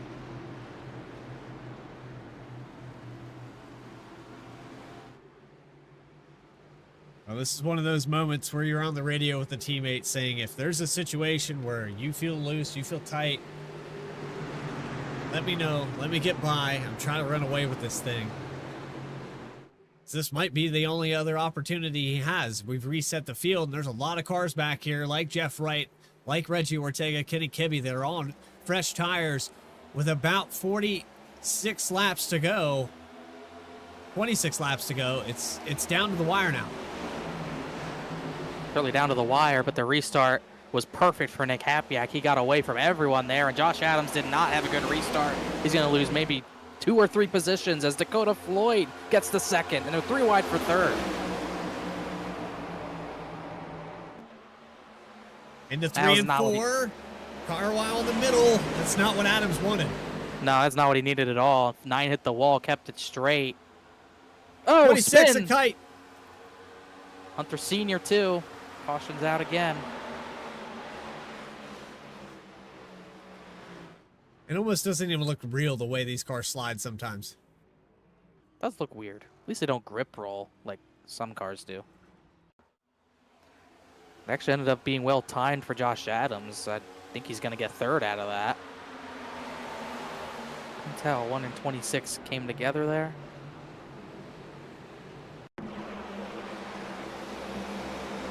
Carl Chambliss hit the wall right in front of Donnie Kite. Looks like he tries to go middle, and Hunter Sr. wasn't expecting it.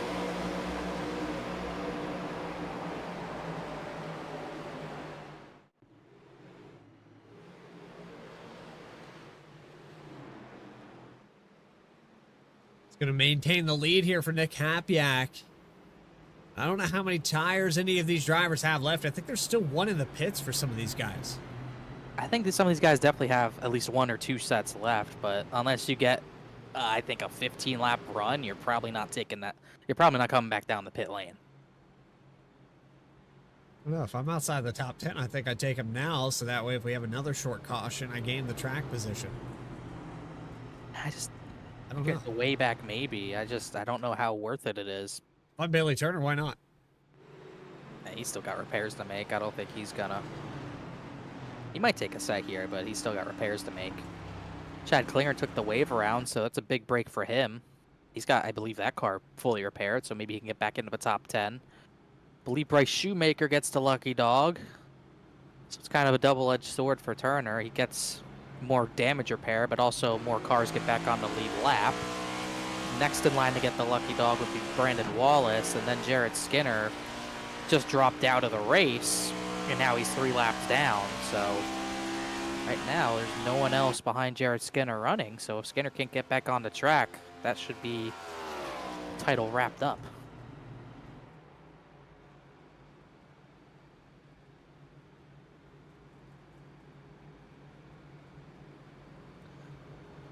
Talking about what Bailey Turner's been feeling, just kind of riding. I just wonder what Josh Adams is feeling, if he's even aware of how close of a possibility it is for him to steal the title. I don't know. I mean, I'm sitting here thinking back to the whole situation, the whole season. And we watched a car today in the Challenger Series, Connor, that dominated the whole thing. I mean, he was the fastest car. He ran the outside. He was definitely the car to beat. And within the last 10 laps, we had our first caution of the race. And just put him outside. Another car went long, stayed out, Jordan Trask. And it's just one of those, you don't know until the very end. Until they actually score it, you don't know what's going to happen. It's never over until it's over. And the last 2 weeks have shown that. I mean, imagine how different this would look if Bailey Turner, if Bailey Turner didn't wreck at Dover, but if Josh Adams didn't also get damage at Dover after that. I mean, he could have been in an even better position right now, maybe not even needing to win. And it happened immediately after. It seems like, I don't know if it's just how the season's kind of flip-flopped as well. I mean, we saw Bailey Turner run 16 perfect races. Actually, no, 17 races where he was near perfect. Around there, and then all of a sudden we get the Dover, he's in a crash, and then now he's here and he's in a crash. The Dover crash was late, and this one was early, and maybe was his fault. It's just crazy how a season can change that quickly, and this is not a playoff format either. Can't complain about that.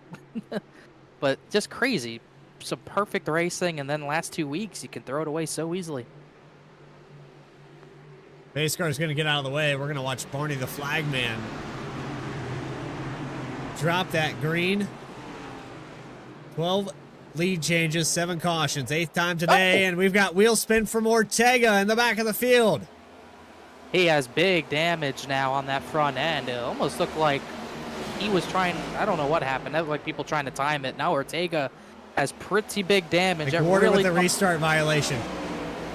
He's got a black flag. I'm not sure who jumped what there, but made all sorts of craziness on the restart. Dakota Floyd's going for the lead. Hapiak on the outside. Here comes Jeff White on the high line. Where'd Jeff Wright come from? He's back in this. I mean, he saved that set of tires on that last pit stop. And he'd fallen out of the top 10. Now he's back into a scenario. Floyd's clear. Another lead change here tonight for Dakota Floyd. He'll take the top spot. A crossover, though, for the 0-6.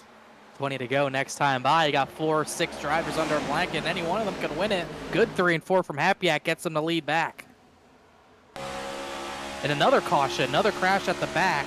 Caleb Weekly and Chad Klinger.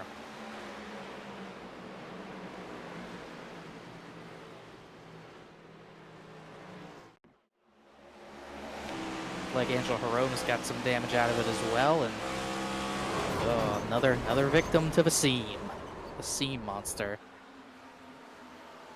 Klinger just snapped it free. I'm on fire, not in a good way tonight, but it just looked like the same thing. You get on that seam on the top of the racetrack, just gets the car sideways, and if you got to kind of let it spin at that point, it's hard to save him when he overcorrects hard. Nowhere for that 13 to go.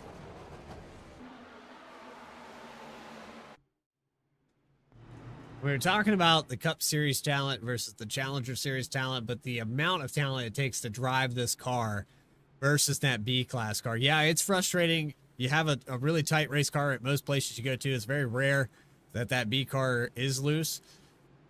But when you come to any place in this Cup car, it is unpredictable. It can be fine for 15 laps. You can drive it the same way. You feel like you're conserving your tires. You're doing everything you're supposed to do. And then boom, you just touch the wrong part of the racetrack at the wrong time, and there you go. We've seen it so much tonight. Brandon Wallace gets the lucky dog, but I mean, it's just unlike any other stock car most of these guys have ever driven prior to 2022. I mean, you know, you think of the Gen 4 or even the Gen 6, you're trying to drive that thing off the right rear, get it kind of a little sideways out of the corner and just get momentum and all that. You can kind of move around a lot more in that. You can kind of, you can afford to slide it. You cannot do that in this next gen car. You slide it, you're spinning or you're overcorrecting into that outside wall. And you're going to have no warning. It's not like in the Gen 4 where sometimes you kind of know when it's going to slide and you can kind of prepare for that. It'll slide for no reason sometimes. Obviously, we've seen some drivers get on the seam tonight, but there's other times, other tracks where it'll kick sideways on you for no reason. It'll kick sideways on you just because the car doesn't like you. It's just that tough of a car to handle, and a lot of drivers have been caught out by it all season long. Drivers getting damage repaired. Ortega had to bring it down pit road. Klinger, of course, came down. Klinger's going to stay on the pits. Brandon Wallace is going to exit. Bryce Shoemaker, Caleb Weekly back out there as well. This puts Bailey Turner up to 21st position, so now at this point I don't think that Josh Adams has any shot, even if he wins this race. Yeah, Ortega's 2 laps down in 26th, and Chad Klinger now looks to be out of this race. So we, you know, not official yet, but once those guys go 8 laps down, 8 to go, that's when it'll be 100% all clear for the 24. And I can imagine, I don't know how happy, he'll be happy to be a champion, but I can't imagine he'll be happy as how he had to do it. Yeah, it's definitely not been one of the high points of his season, but it will be a high point that he can call himself a Saturday Night Racing League champion. 3 other drivers can say that, and to add yourself to that list, man, it's something special. They've got something special going on here Saturday nights. There's a reason that we still had 36 cars in the final race of the season. And we're not done yet. Green flag's out. Happyak trying to get his first win of the season. Him and Josh. Oh, Joseph Porter. J.R. Shepard. Oh, there's a lot of cars. Turner got through it. 31, 45's in there. 14's in it. Jeff Wright's in it. Goodness.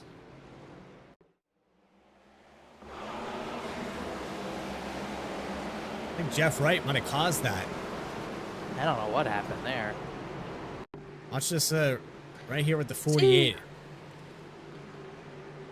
The outside line kind of sparse. Jeff Wright just doesn't go. Or the Dakota Floyd, Floyd went slow, but Jeff Wright was even worse on the restart, and then they wrecked after the initial crash.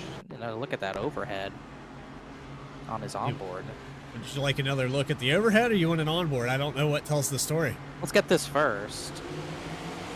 I'll tell you what, Dakota Floyd was sleeping there, I think. Oh, Jeff Wright just didn't. He missed a gear. I don't know. Listen to maybe watch the gear count. He was in fourth gear, I think. Yeah, look at he's in fourth gear. So regardless of Floyd not going, Jeff Wright's in fourth gear, just not ready for the restart, and it stacks everyone up behind him. And then he gets booted by Stephen Davis when he's probably not going to be a part of the crash, but Stephen Davis comes up and hits him. But it's like Jeff Wright just wasn't focused. He just kept it in fourth gear on our end. Yeah, at least on what we saw, yeah, wrong gear for the restart, and took out a lot of contenders. I guess we're gonna have to hit double digits on cautions. I don't know. This race was going pretty smooth. We had spread this field out pretty well, and I don't know. It's just this car, I think. All I can chalk it up to. I don't know what else to say, Connor.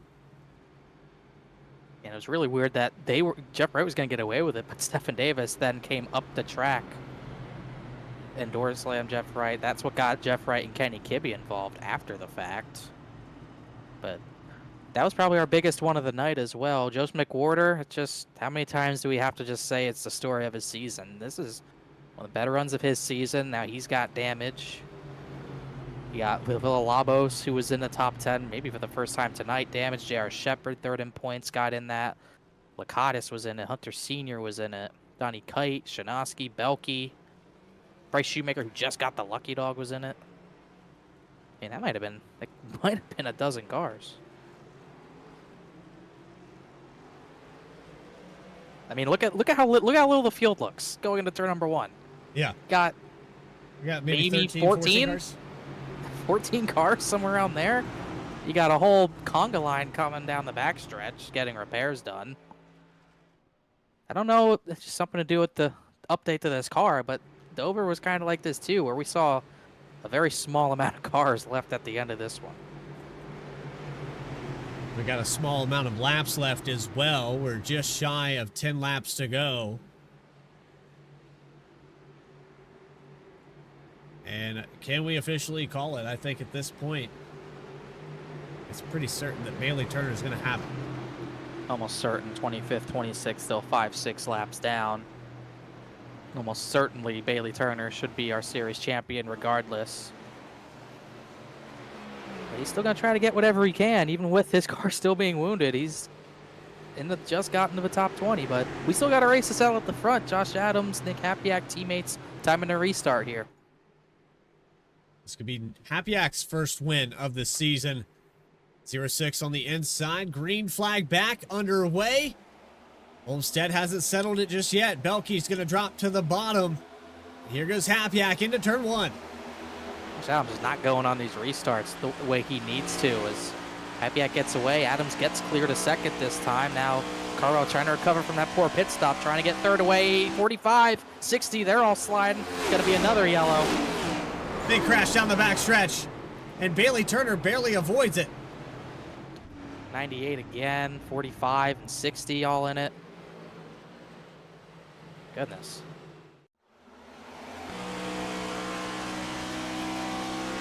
It almost looked like there was oil on the track that time, but there's just drivers getting sideways out of turn 2 again. And he did just get through that. We're crashing under yellow. Stephen Davis. What's that incident under yellow? Stop. I think he was stopping just to quit, and he got hit by Caleb Weekly, but we'll look at that again. As Bailey Turner, he's seen it all tonight. He's usually in front of these. He's had to view every bit of incident tonight and had to struggle through it. We're back on board here.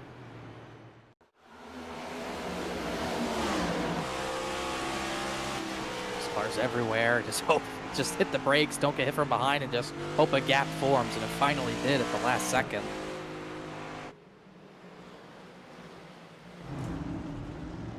This is looking with Caleb Weekly. There's the 3 wide right in front of him. Senior, Butler, Weekly, Shepard, Jeff Wright again. Just waits for the gap to open. Donnie Kite just sailed it down through there. And Stephen Davis, I think, looked like he said his screen froze. And he just stops in front of, I think, Caleb Weekly here. Somewhere in 3 and 4. Oh, yeah, there it is. Yep. Can't see. Just tries to hit the brakes and get out of the way. Unfortunate situation. Now let's get the car count on who's on track right now. I count 11. Yeah, we have 11 cars, and 2 of those are damaged, heavily damaged. This is, it's borderline unbelievable. I mean, how bad? Not how bad all these cars are looking, but just how rough it's been for all these drivers. We're not used to it. It's kind of a shock and awe here that we are, yeah. Like we're used to, a lot of times we talked about the damage model, and how usually you can get away with it, and we still have high car counts at the end of a race because of it. But maybe something with this update's kind of changed that. But there's also just been a lot more yellows and a lot more crashes in the last 2 weeks. So, and car harder to drive, maybe people adjust to that as well. As that's the best of 24 cars looked at hundreds of laps, but still not 100%. But yeah, this is, like you said, definitely not what we're used to. So yeah, 24 car is progressively getting better. I thought he had a lot less damage than that, though. I thought maybe, 6-8 minutes. He must have had upwards of 20 because he's still trying to fix this thing. Yeah, he had to have had like 10 minutes initially to not be fully repaired, because he probably repaired maybe a minute 30 per yellow, and we've had a lot as of late after that long green flag run. But yeah, definitely still dealing with damage. Maybe has that suspension damage, because we obviously saw his times have been nowhere all race since he got in that incident. Just a matter of who wants to survive to win this race. You got Juicy Spider teammates. You got Carwell, who was the fastest car long run, but now he's kind of stuck here short run. But you also got Dakota Floyd trying to get his first win. Christopher Hodges, Lakatis, even with damage, in 6th. Max Costa's in 8th. Here we go. Let's see another new name to victory lane. Wheel spin in the background. That was Bailey Turner this time. Shanoski, looks like they're going to save it. I don't think it was Turner. If it was, he didn't get much damage out of it, but we're going to stay green for now. Good restart for Carwell. Almost got the second, but Josh Adams pulled him back down the back straightaway. As you can see, yeah, they just stacked trying to stay in line, and then the 31 and 45 came together. So kind of just a weird stack up on the restart, but we're still green, and the battle for the lead's still on between teammates and Ryan Carwell. Oh, Costin Chambliss are hitting. Big block from Josh Adams. Carwell still got to the inside. Meanwhile, I don't believe Josh Adams is going to get the lead the most laps led, so we can 100% say Bailey Turner has got this title wrapped up, but the race for the win's more important. We got 3 cars under a blanket. The 2 teammates shoving each other down the back straightaway. And Happyak loses it. That was the shove into the entry. He got himself arrow loose, just kind of put himself in a bad arrow spot. Now he took himself out of this one. Angelo Horonis gets turned. And with 6 laps to go, Shoemaker. Right. They're wrecking in turn 1 as well. Christopher Hodges spun in turn 1. Didn't look like he got damaged, but goodness me. Bryce Shoemaker just out of nowhere. I don't know where. I don't know what that was about. He got turned by the 98, I think. Huh. I don't know what that. It seemed like there was no reason for that to happen. Maybe there is oil on the racetrack. 06 gets in the wall, and I think Horonis and 26 come together trying to avoid him. It's almost like the fit. Is there something else they were checking up for?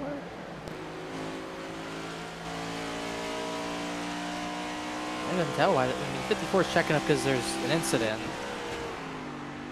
Yeah, I don't know what that was. 54 just checks up, turns left a little bit. I think J.R. Shepard just wasn't expecting as big of a checkup from him and runs into him. Big restart for Carlisle to get the lead back, and now Hapiak out of the picture. Bryce Shoemaker out of the picture after a hard driver's side hit. Yeah, I don't know what that was from Shoemaker, but I don't think he was avoiding anything. I think his car was turning for him. He had a lot of damage, in fairness. I mean, he got lead lap, but that car was totaled still, so it's definitely not out of the realm possibility. If you hit the brakes, it just turned.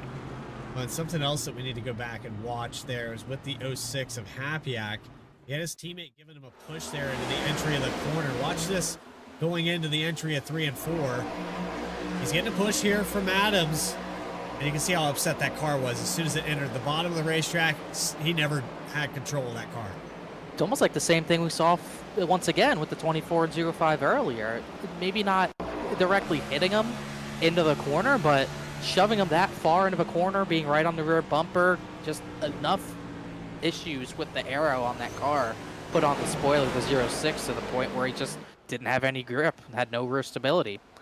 And that kind of gave the opportunity for Carwell to just inch out ahead of the 6 car of Joshua Adams. And once again get the lead thanks to a well-timed scoring loop, but I think that time he actually had the lead.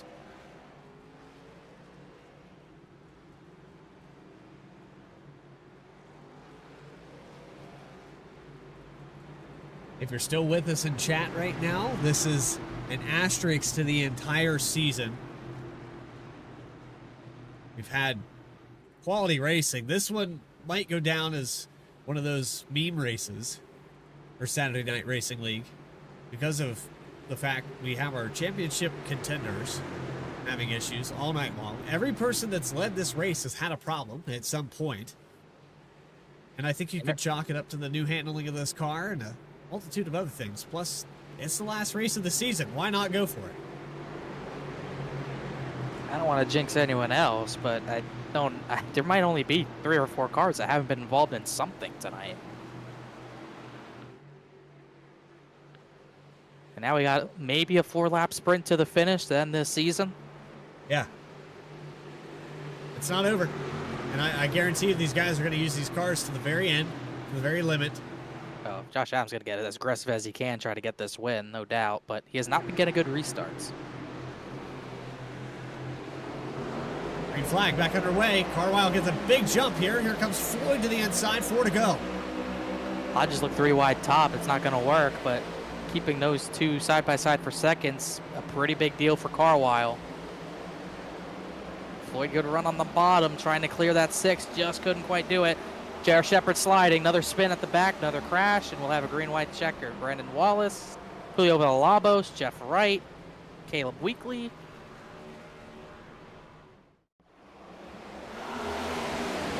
It's 4 wide. And after all the cautions we've had, they decided to go 4 wide. Jeff Wright's, I think, done with this race as well. He's been in the last 3 or 4 yellows. Yeah, they tried 4 wide on the restart. 98.45 get together.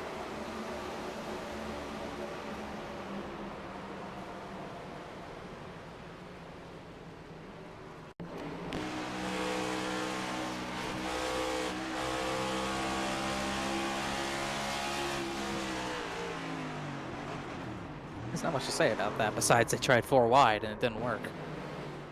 Jeff Wright just spun trying to avoid it.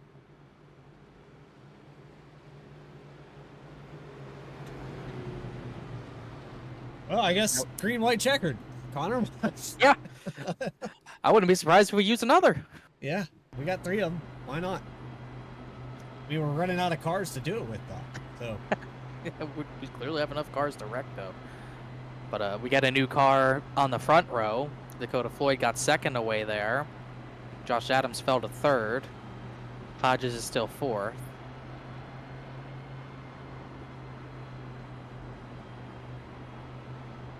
I'm trying to get word as well because some of these guys, it came down pit road early, and they've been on the same strategy. Some of these guys came back in, have fresher tires. So it's interesting back here with Donnie Kite, McWhorter, Butler, and some of these guys, they're on brand new tires, it looks like, and maybe some damage repair, but they could still have an advantage over this front 5 or so cars. Yeah, McWhorter, last time he came down the pit road, from what I'm seeing, it was fuel only. Donnie Kite, trying to look for him as well, but I can't imagine it was much different. He might be, he might be on fresh tires after getting damage repair, but the 73 doesn't have as fresh as tires as that 26. Ryan Chambliss kind of in the same boat. We know those top 4, so at least those top 3 don't have fresher tires on. But at this point, it's not the tires. It's just who gets to the line. Yeah. At this rate, we're going to recreate Talladega Nights, have these guys Whoever get out of lives their the cars, longest. get out of their cars, run to the line. Carlisle, Floyd, Adams, Hodges, Chambliss, the top 5. There's Hapiak, McWhorter, Kite, Hunter Sr., and Elliott Butler, the top 10.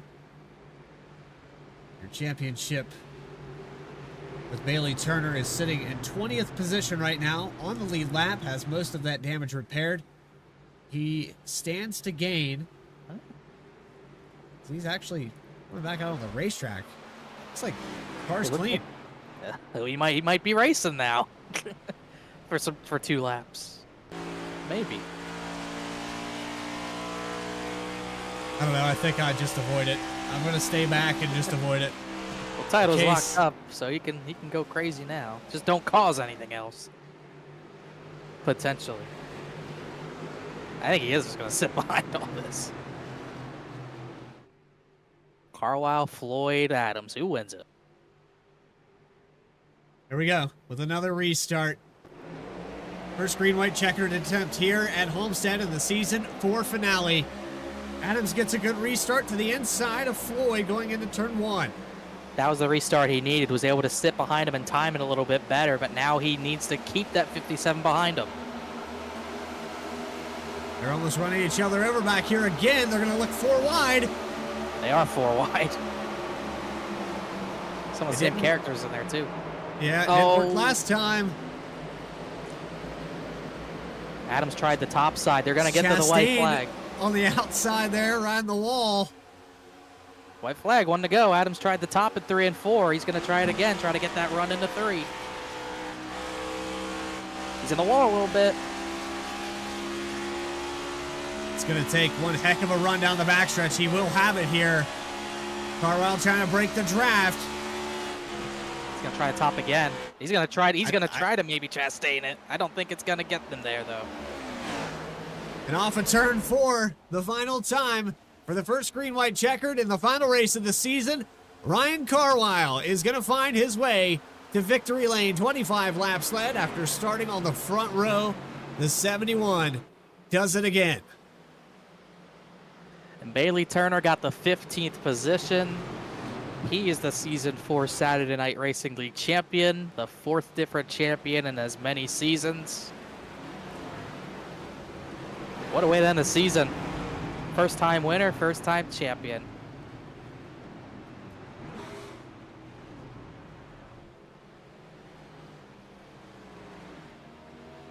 Good drive from Carlisle. Just had to get it back too. Had the best long run car. Kind of lost it on pit road and got it back. They're finishing them off on pit road.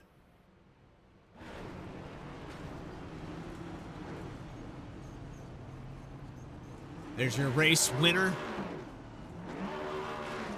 Ryan Carlisle, and your season 4 champion, Bailey Turner.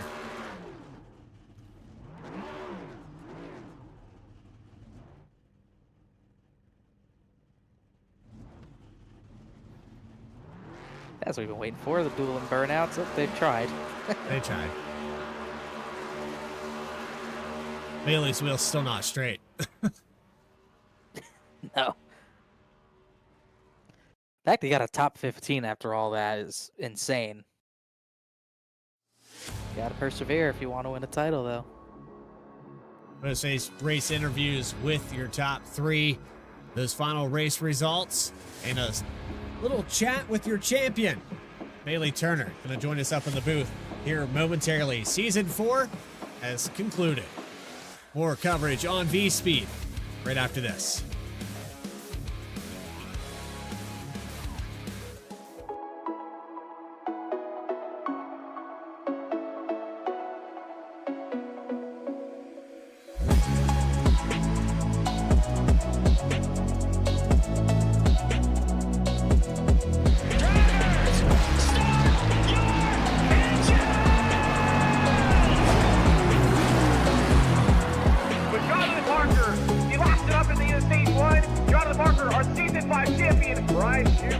Is going to take the victory 128 laps without a pit stop. Donnie Kite's going to get through it all and score his first career win. Saturday Night Racing League and throwback at Charlotte goes to Josh Adams.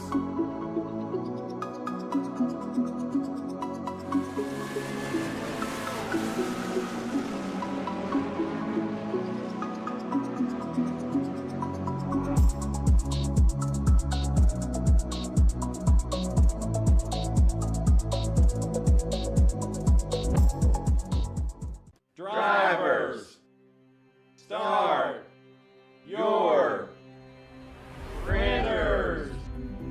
To keep pace with the ever-changing landscape of marketing and advertising, let Clark Print Shop help you spot the trends and keep you in front of the pack with all your color printing needs. From business cards to invitations, menus to mugs, we can print anything you need on paper or your choice of over 3,000 promotional items. Visit www.clarkprintshop.com to browse our online catalog and place your order today, or call us at 276-889-3426. For a limited time, use the code iRacing for 23% off your first purchase. The staff at Clark Print Shop looks forward to handling all your color printing needs. In the heartland of our country, something magical is happening.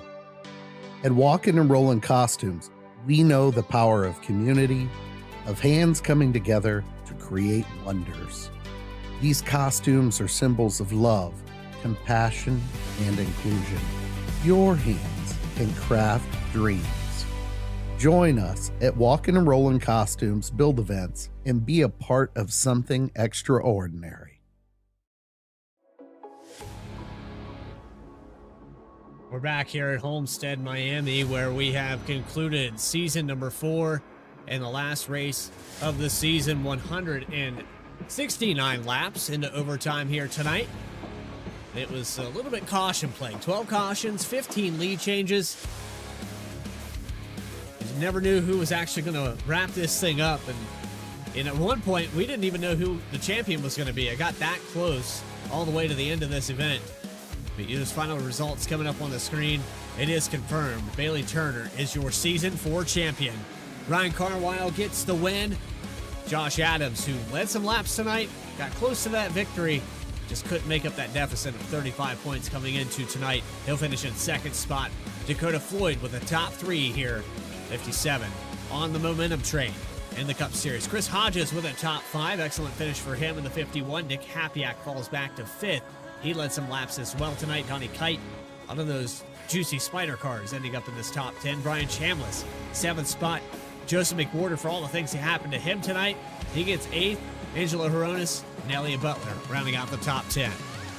A lot of people in that top 10 had things go wrong today, and pretty much everyone in the field can say the same thing. Kenny Kibbe, he could have gotten a better finish. He ends up 11th. Casey Lacotte is 12th. Hunter Sr. survives for 13th. Max Cost ends his season with a 14th place finish, and series champion Bailey Turner ran about 27th all night with a very damaged race car, but everyone else kept getting their cars damaged. He ends up 15th and unofficially your champion by 21 points over the 6 of Josh Adams. So J.R. Shepard ended up, I believe, 4th in the championship with a 16th place finish. Louis Villalobos Jr. 17th, Caleb Weekly 18th, Matt Shanowski 19th, and Jeff Wright, a race to forget for him. He was in a lot of it. It's not of his doing. Some of his doing, but most of them not. 20th place for him, and what was a frustrating race as he fell to 9th in points after tonight unofficially. Austin Belke is going to get a 21st position. Brandon Wallace 22nd here tonight. Bryce Shoemaker finishing 23rd with Stephen Davis in 24th. Chad Klinger 25th position. Then you go back to Reggie Ortega, who was in the chat joining us here a little bit tonight. Then you go with I almost got it. Jared Skinner in the 27th spot. Eddie Trejo, Rob Hamp, Kyle Peacock on his return will finish 30th. Peacock 30th after running around the top 20. James Lehman so fast earlier, a little bit of contact, a little bit of arrow loose off the 24. Took him out of this one after possibly leading the most laps with 43. The 31st place for him, tough end of his season. Ben Lapper 32nd. Keith Shoemaker 33rd. Ray Massey, kind of a rough season for him. That 23, he finishes 34th. Logan Drukeld 35th. And Joshua Banks, once again, didn't get the race due to his internet. 36th place for the former series champion. That's a very early exit there for Joshua Banks. But with that, now it's time to catch up with your top three. And I guess we didn't really discuss that, Connor, who was taking who. So I guess I'll grab Dakota Floyd down here on pit road. We'll talk to the 57 car first. Dakota Floyd with another podium finish here in the Cup Series. You got a copy with us? I sure do. Well, Dakota, I gotta say it was a race of attrition here tonight. Nothing like what we've seen in the past in the Cup Series. We ran it down to maybe only 11 or 12 cars that actually had a shot at even finishing this race in the top spots. And you were one of those guys that survived tonight. So congratulations on that. It probably feels like you won. Yeah, it definitely feels like that. Especially with the attrition I had earlier in the race. I had fixed probably about 50 seconds of damage, and I got loose at one point and smacked the wall pretty good. Somehow didn't have any damage from that, and I probably fell back to the tail end of the field 3 or 4 times tonight, and just to be able to work back to the top 3 is a miracle in itself. Well, you had the success there in the Challenger Series. You got your championship, your second back-to-back championships in the Challenger Series, and now it's going to be one of those Cup Series deals where, yeah, you're too fast for us over there at the Challenger Series, so I think you're going to be committed to the Cup next season. And on top of that, I think you're going to be in the broadcast booth at some point. We've been talking about that as well. So for Dakota Floyd, it looks like the Cup Series momentum has built up enough. Do you feel confident going into next season? Yeah, I definitely think so, especially if we I'm hoping we move to the Gen 4 car. I'm going to put a lot of time into it, and hopefully put together some really good finishes next season, and maybe a win or two. I don't know. This is one of the toughest fields I drive in all week, so it's wins are obviously super hard to come by. So I'm just going to put as much wheel time and seat time into it as I can, and hope for the best next season. Well, Dakota, I know it's been a long one, talking about 20 races this season, and I know you've got a lot of people that backed you up. You were already thanking them there just about 2 hours ago. Go ahead and thank them one more time. Yeah, I mean, as always got to thank everybody I run around. I know James didn't quite have the finish he wanted. He got caught up earlier, and he was bad fast tonight, so I hate to see that for him. But I know he's going to come back next season better than ever. And yeah, I mean, I can't thank everybody enough in SNR for everything that they do. It's to be able to run 2 different series in the same night and do it efficiently and as well as they do. It's phenomenal to be a part of it, and I really can't thank these guys enough. And I know this latter part of this race got a little hectic, but I mean, we at least got the green flag pit stop. So overall, I think it was a pretty all right race, and everyone was fighting for inches out here tonight. And I think that's just how this car is. But everyone raced me pretty respectfully and clean. So thanks to everybody again for an awesome night of racing, and thank you guys up at VSPEED once again for always broadcasting, pulling double duty on Saturdays for as long as you guys have. And thank you to all the sponsors, and thank you to everyone that supports me. Go to Floyd, top 3 finished, led a lap, started 7th. To come out of this a top 10 finisher in the points. Appreciate your time. We'll see you in a few months here when we go back racing for Saturday Night Racing. Absolutely. Thanks, guys. Have a wonderful night. Now moving down pit road, we have Josh Adams, your second place finisher. And I believe Connor Horn has caught up with him. I do have Josh Adams. Josh really wild race for everyone involved, but especially wild for you considering you had an outside chance maybe to steal the title away. Got close. Obviously, had to pretty much be perfect tonight, and it looked to be a big struggle for a lot of drivers keeping the car under you. I guess first question is, were you even aware that the title battle was getting close at all? Yeah, I knew when we took off that we had 36, and I think I started the race like I don't know 38 or something behind him. So I knew I basically had to win, and he pretty much had to finish last, somewhere around in there. So I knew it was going to be, just like a miracle would have to happen. But when he actually got collected pretty early, I'm like, man, I wish that restart wouldn't have taken me out last week right after he got taken out. Yeah, definitely could have changed things at Dover last week for sure. But even then, the way we were tracking it with him running 27th, if he was called for that yellow, leading most laps, winning, it could have stole your title, but obviously still outside chance. And obviously, you still had to battle other drivers and the racetrack. And we saw you slide and a bunch of the others slide. I mean, take us through how tough the track was. 'Cause it seems like a lot of seam crossing got a lot of people out of whack, including you a few times. Yeah, I feel like um, in a lot of parts we probably made it look easy, but like you said, in a lot of parts, you also saw that it was hard, and everything about that was hard. I've never been good myself at Homestead, but you guys saw it. Like I had to go from like to go and run the bottom, and then when I had to on one of those runs when I was leading, I think after the one that Bailey spun beside me, um, I kind of like lost the handle on the car and had to just go to the wall. And I think Kenny got to me, and I just had to defend. Like I couldn't believe how comfortable I felt just putting the car basically anywhere. But it was a really fun drive tonight. Really hard, but really fun. It looked fun for us to watch, especially that long green flag run where you're up running for the lead. Runner up tonight, I believe 2 wins on the season. Runner up in the standings unofficially by 21 points. So, pretty darn good season for you to challenge for the title in this final race. What do you take away from this season for you as a driver as a whole? And who else you got to thank or shout out for the season you've had? Yeah, one, I wouldn't have expected to come in here and run second when I first started. Like you guys know, I wasn't even a charter driver. I missed one of the races on qualifying because I just wasn't fast enough. I think I qualified like 11th or something at Fontana and missed the race. So I missed Daytona. But it's a really fun group of guys to race with. I had a lot of fun racing my first season.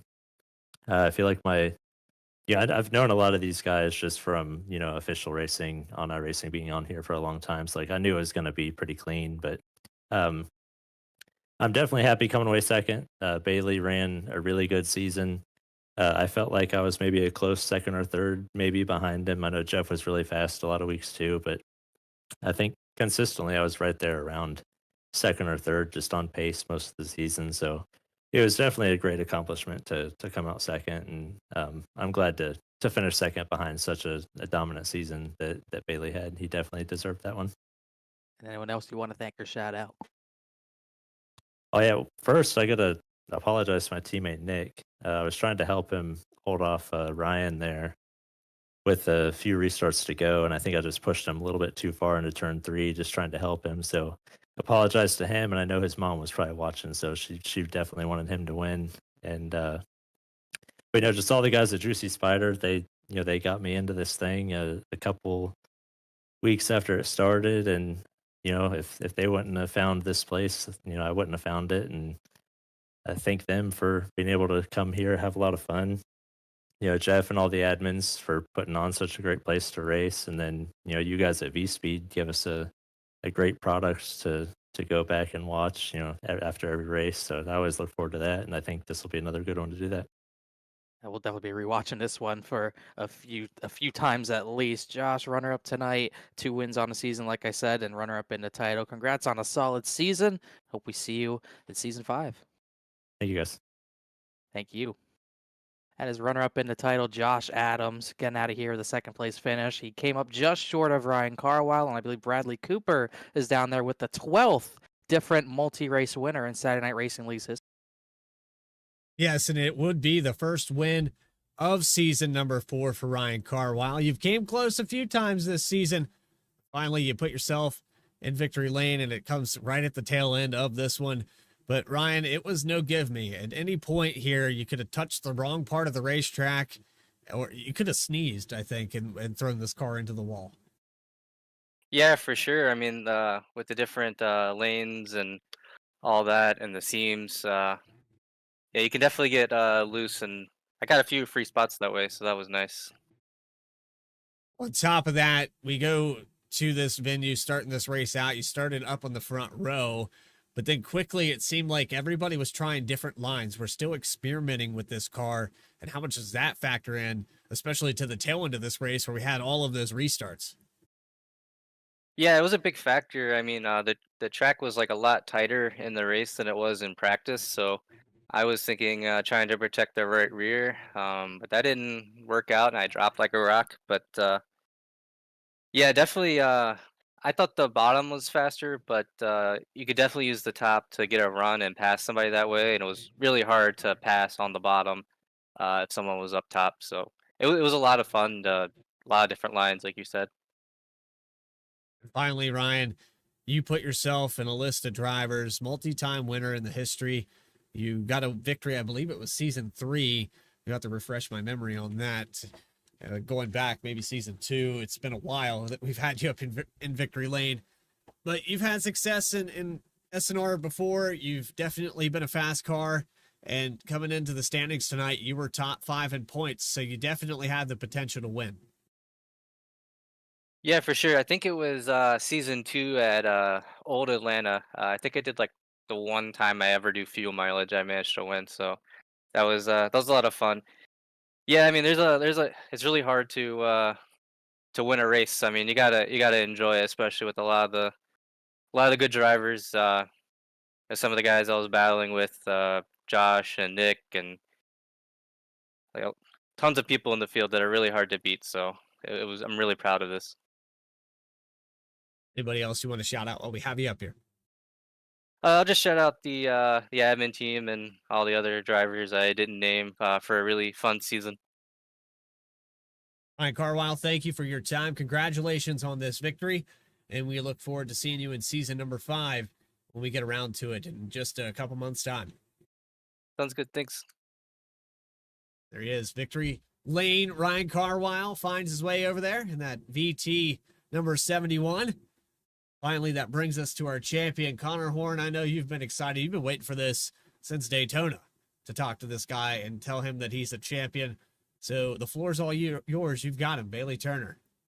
I've had him, pretty much had him every race all season, but Bailey Turner, it's official, it's done. Congratulations. You're the season 4 Saturday Night Racing League champion by 21 points over Josh Adams. Let that set in. Has it set in? No, I mean, I think tonight's exactly how we drew it up, right? I mean, add a little intrigue and drama for the broadcast, make sure to, keep everybody on the edge of their seat. No, that was nerve-wracking, for the first, I guess those 100 laps during the middle of the race, I was stressing. So, at that point I was relying on somebody speeding on pit road, and just in case the admins wanted to call me for that caution, having to finish in 26th, and I was 10 seconds behind 26th at one point. So definitely had me worried. And obviously Josh was lights out there in that race. So yeah, that was stressful to say the least. Definitely, wish we never had that points reset. I just kept that 100-point lead going into the playoffs and didn't have to update to a new car, a new tire model, and all that kind of stuff. But yeah, man, it's finally setting in. All that hard work this season, all the hard work over the years to compete with guys like Jeff, Adam, AJ, McWhorter, Josh. I mean, all the guys past champions. It's been a dogfight. You obviously, Connor, as well. We've had our battles over the years, and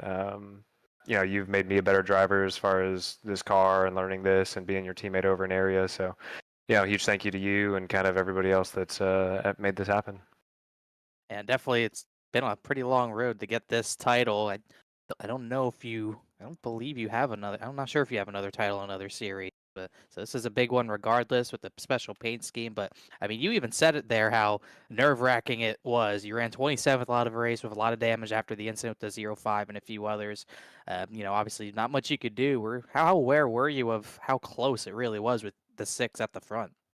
Oh, I was watching I was sitting there watching the standings every single lap.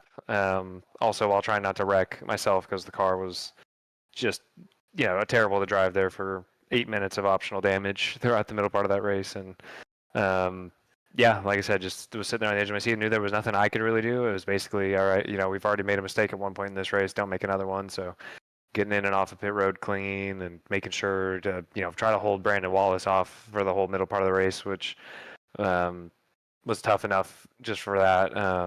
But anyways, yeah, I was hyper aware and getting nervous there, a little stressed out, especially when we were on that long green flag cycle. But I think luckily all of our kind of inexperience with the new update to this car has helped a little bit with attrition and securing me that championship. So, honestly, I really enjoyed this. Obviously, I've of course enjoyed this car throughout the entire season, but this update has honestly made the car even better. It kind of sucks. We'll probably be going away from it next season, but I'm sure everybody else is ready for a fresh start. And we'll see if we do get that fresh start. But instead of the fresh start, kind of talk about just put this season in perspective. You started 18 of the 19 races. You won 7. You were top 5 in 13 of them. And you end up with a 21-point gap to Josh Adams at the end of a season. How do you put this season into perspective compared to all the official races, all the other league races, and all the seasons you've done? I mean, how do you put this in perspective?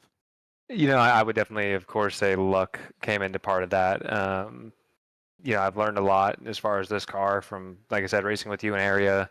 I hadn't really touched this car for a couple of years just because, all of the leagues we all ran together always ran the Xfinity car. So really taking that season to learn this car, kind of the ins and outs and the pit strategies, and obviously those 2 tire calls in the middle part of the season really, solidified my points lead and made it, a little more bearable if any mistakes happen in the playoffs, like of course they did.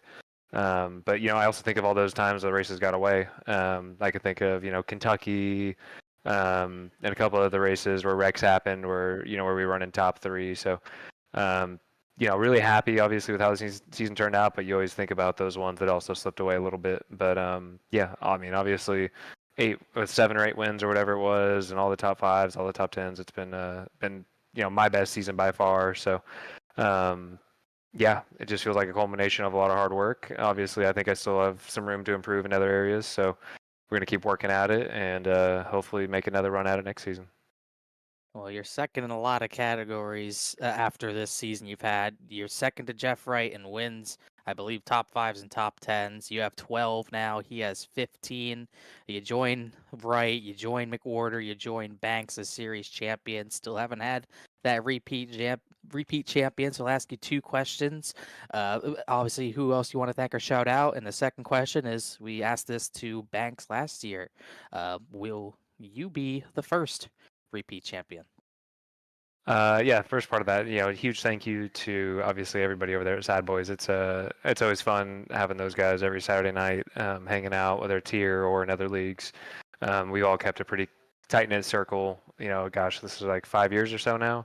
So, we've made relationships and, hung out. Like, I've got to meet Adam Cabot, AJ, all hung out in person at NASCAR races and that kind of stuff, and partying in Nashville. So, been really fun. Obviously, all those league admins that take the time to put this whole thing together every week and every season. It's been a blast. Shout out to especially Jeff, Reggie, Brian, Chad, even Chad pissing me off a little bit throughout the season, but obviously he's a huge part of this. So thank you to him. The fiance for putting up with me every Saturday night on the sim, being loud until, I guess, 11:45 now on a Saturday night. And all the neighbors that have to hear me yelling at my computer, probably. But yeah, also all the sponsors for the league, M&J Distributors, Clark Print Shop, Walk and Rolling Costumes, Juicy Spider Studios, FireStorm Racing, and RSR Driver Cam. Obviously, without everybody's support, and VSPEED, of course, we wouldn't be able to do this. We wouldn't be able to go back and have fun watching these races and everything. So, yeah, just a huge thank you to you guys. And as far as the back-to-back, let's see what car it is first before I make that claim. We'll see if I can commit to another full season without getting dragged out on a few Saturday nights. But yeah, I'm really looking forward to it. The field's been more and more competitive each season. Obviously Jeff is an amazing driver in every car we hop into. Adam, AJ, all these guys, Josh, McWhorter, Ryan Carlisle, Angelo. I mean, there's just so many guys that are so competitive, and this group just keeps getting better and better every season. Well, you join, no doubt. You are one of the greats of this series after a 7-win season like this, most in a season by anyone ever out of the 4 seasons. Bailey, congrats! You're a champion. Soak it in, celebrate however you want. And it's, by the way, it's Sunday morning racing for us. But either way, go enjoy it. And congrats on the championship. And we'll hopefully see you at Daytona. Appreciate it, boys. There you have it. We've wrapped up another season here for Saturday Night Racing League. We hope you enjoyed all the coverage we had. If you would like to go back and review it, it's all saved here on the VSPEED YouTube. You can even go as far back as season 1 when we first caught this league racing with names like Ryan Carlisle and Bailey Turner going at it to start it out. And this was back in the Gen 4 Cup car that I believe we started this all on. The Challenger Series coming around season 3, and they have their first season. They're on their second one now. This league continues to grow. They've been phenomenal to watch. Connor, any final thoughts before we let them go and we go on to next season? Well, there's no surprise our 4 series champions are all top 10 in starts in this series history. All 55 or more starts, from Turner to McWhorter to Banks and Jeff Wright. Experience wins titles, and this season was no different. And we saw a lot of craziness from this next-gen car, especially obviously the last 2 weeks, but saw a lot of great racing. Even with Bailey Turner's 7 wins, we saw a number of different winners. We saw some first-time winners with Donnie Kite. Ryan Carl got his first win. Joshua Adams bursting onto the scene out of nowhere kind of a little bit for a decent amount of drivers, and almost stole that title away. I mean, it came down to the last stint of the race where it was like, if he gets these laps led, wins the race, Turner stays there, it's possible. But all you can say is congrats to Bailey, and obviously Ryan, great win for him, second in his Saturday Night Race League career. And I think Bailey touched on it as well. It gets more and more competitive each and every year, and this season was a big step for us Saturday Night Racing League, and I think next season could be even bigger. Who knows what car we drive? That could play a factor, but it's only looking up from here, and this was a great season overall. Well, if you're still awake at 3 a.m. Eastern Time, you can catch Majors 24 at Le Mans. Morgan Cook will be hosting that here on the VSPEED YouTube channel. It's the second part of that broadcast as he goes to the final 6 hours of that split number 4. You can catch that again here on VSPEED at 3 a.m. And then it's Sunday, 9 p.m. Eastern Time. We will have the final race of the Apex Cup Series, finishing out the season at Las Vegas. But that's all for Saturday Night Racing League, presented by M&J Distributors. For Connor Horn, Adam Baker, this is Bradley Cooper saying so long from Homestead. We'll see you next time. Until then, stay tracking, everybody.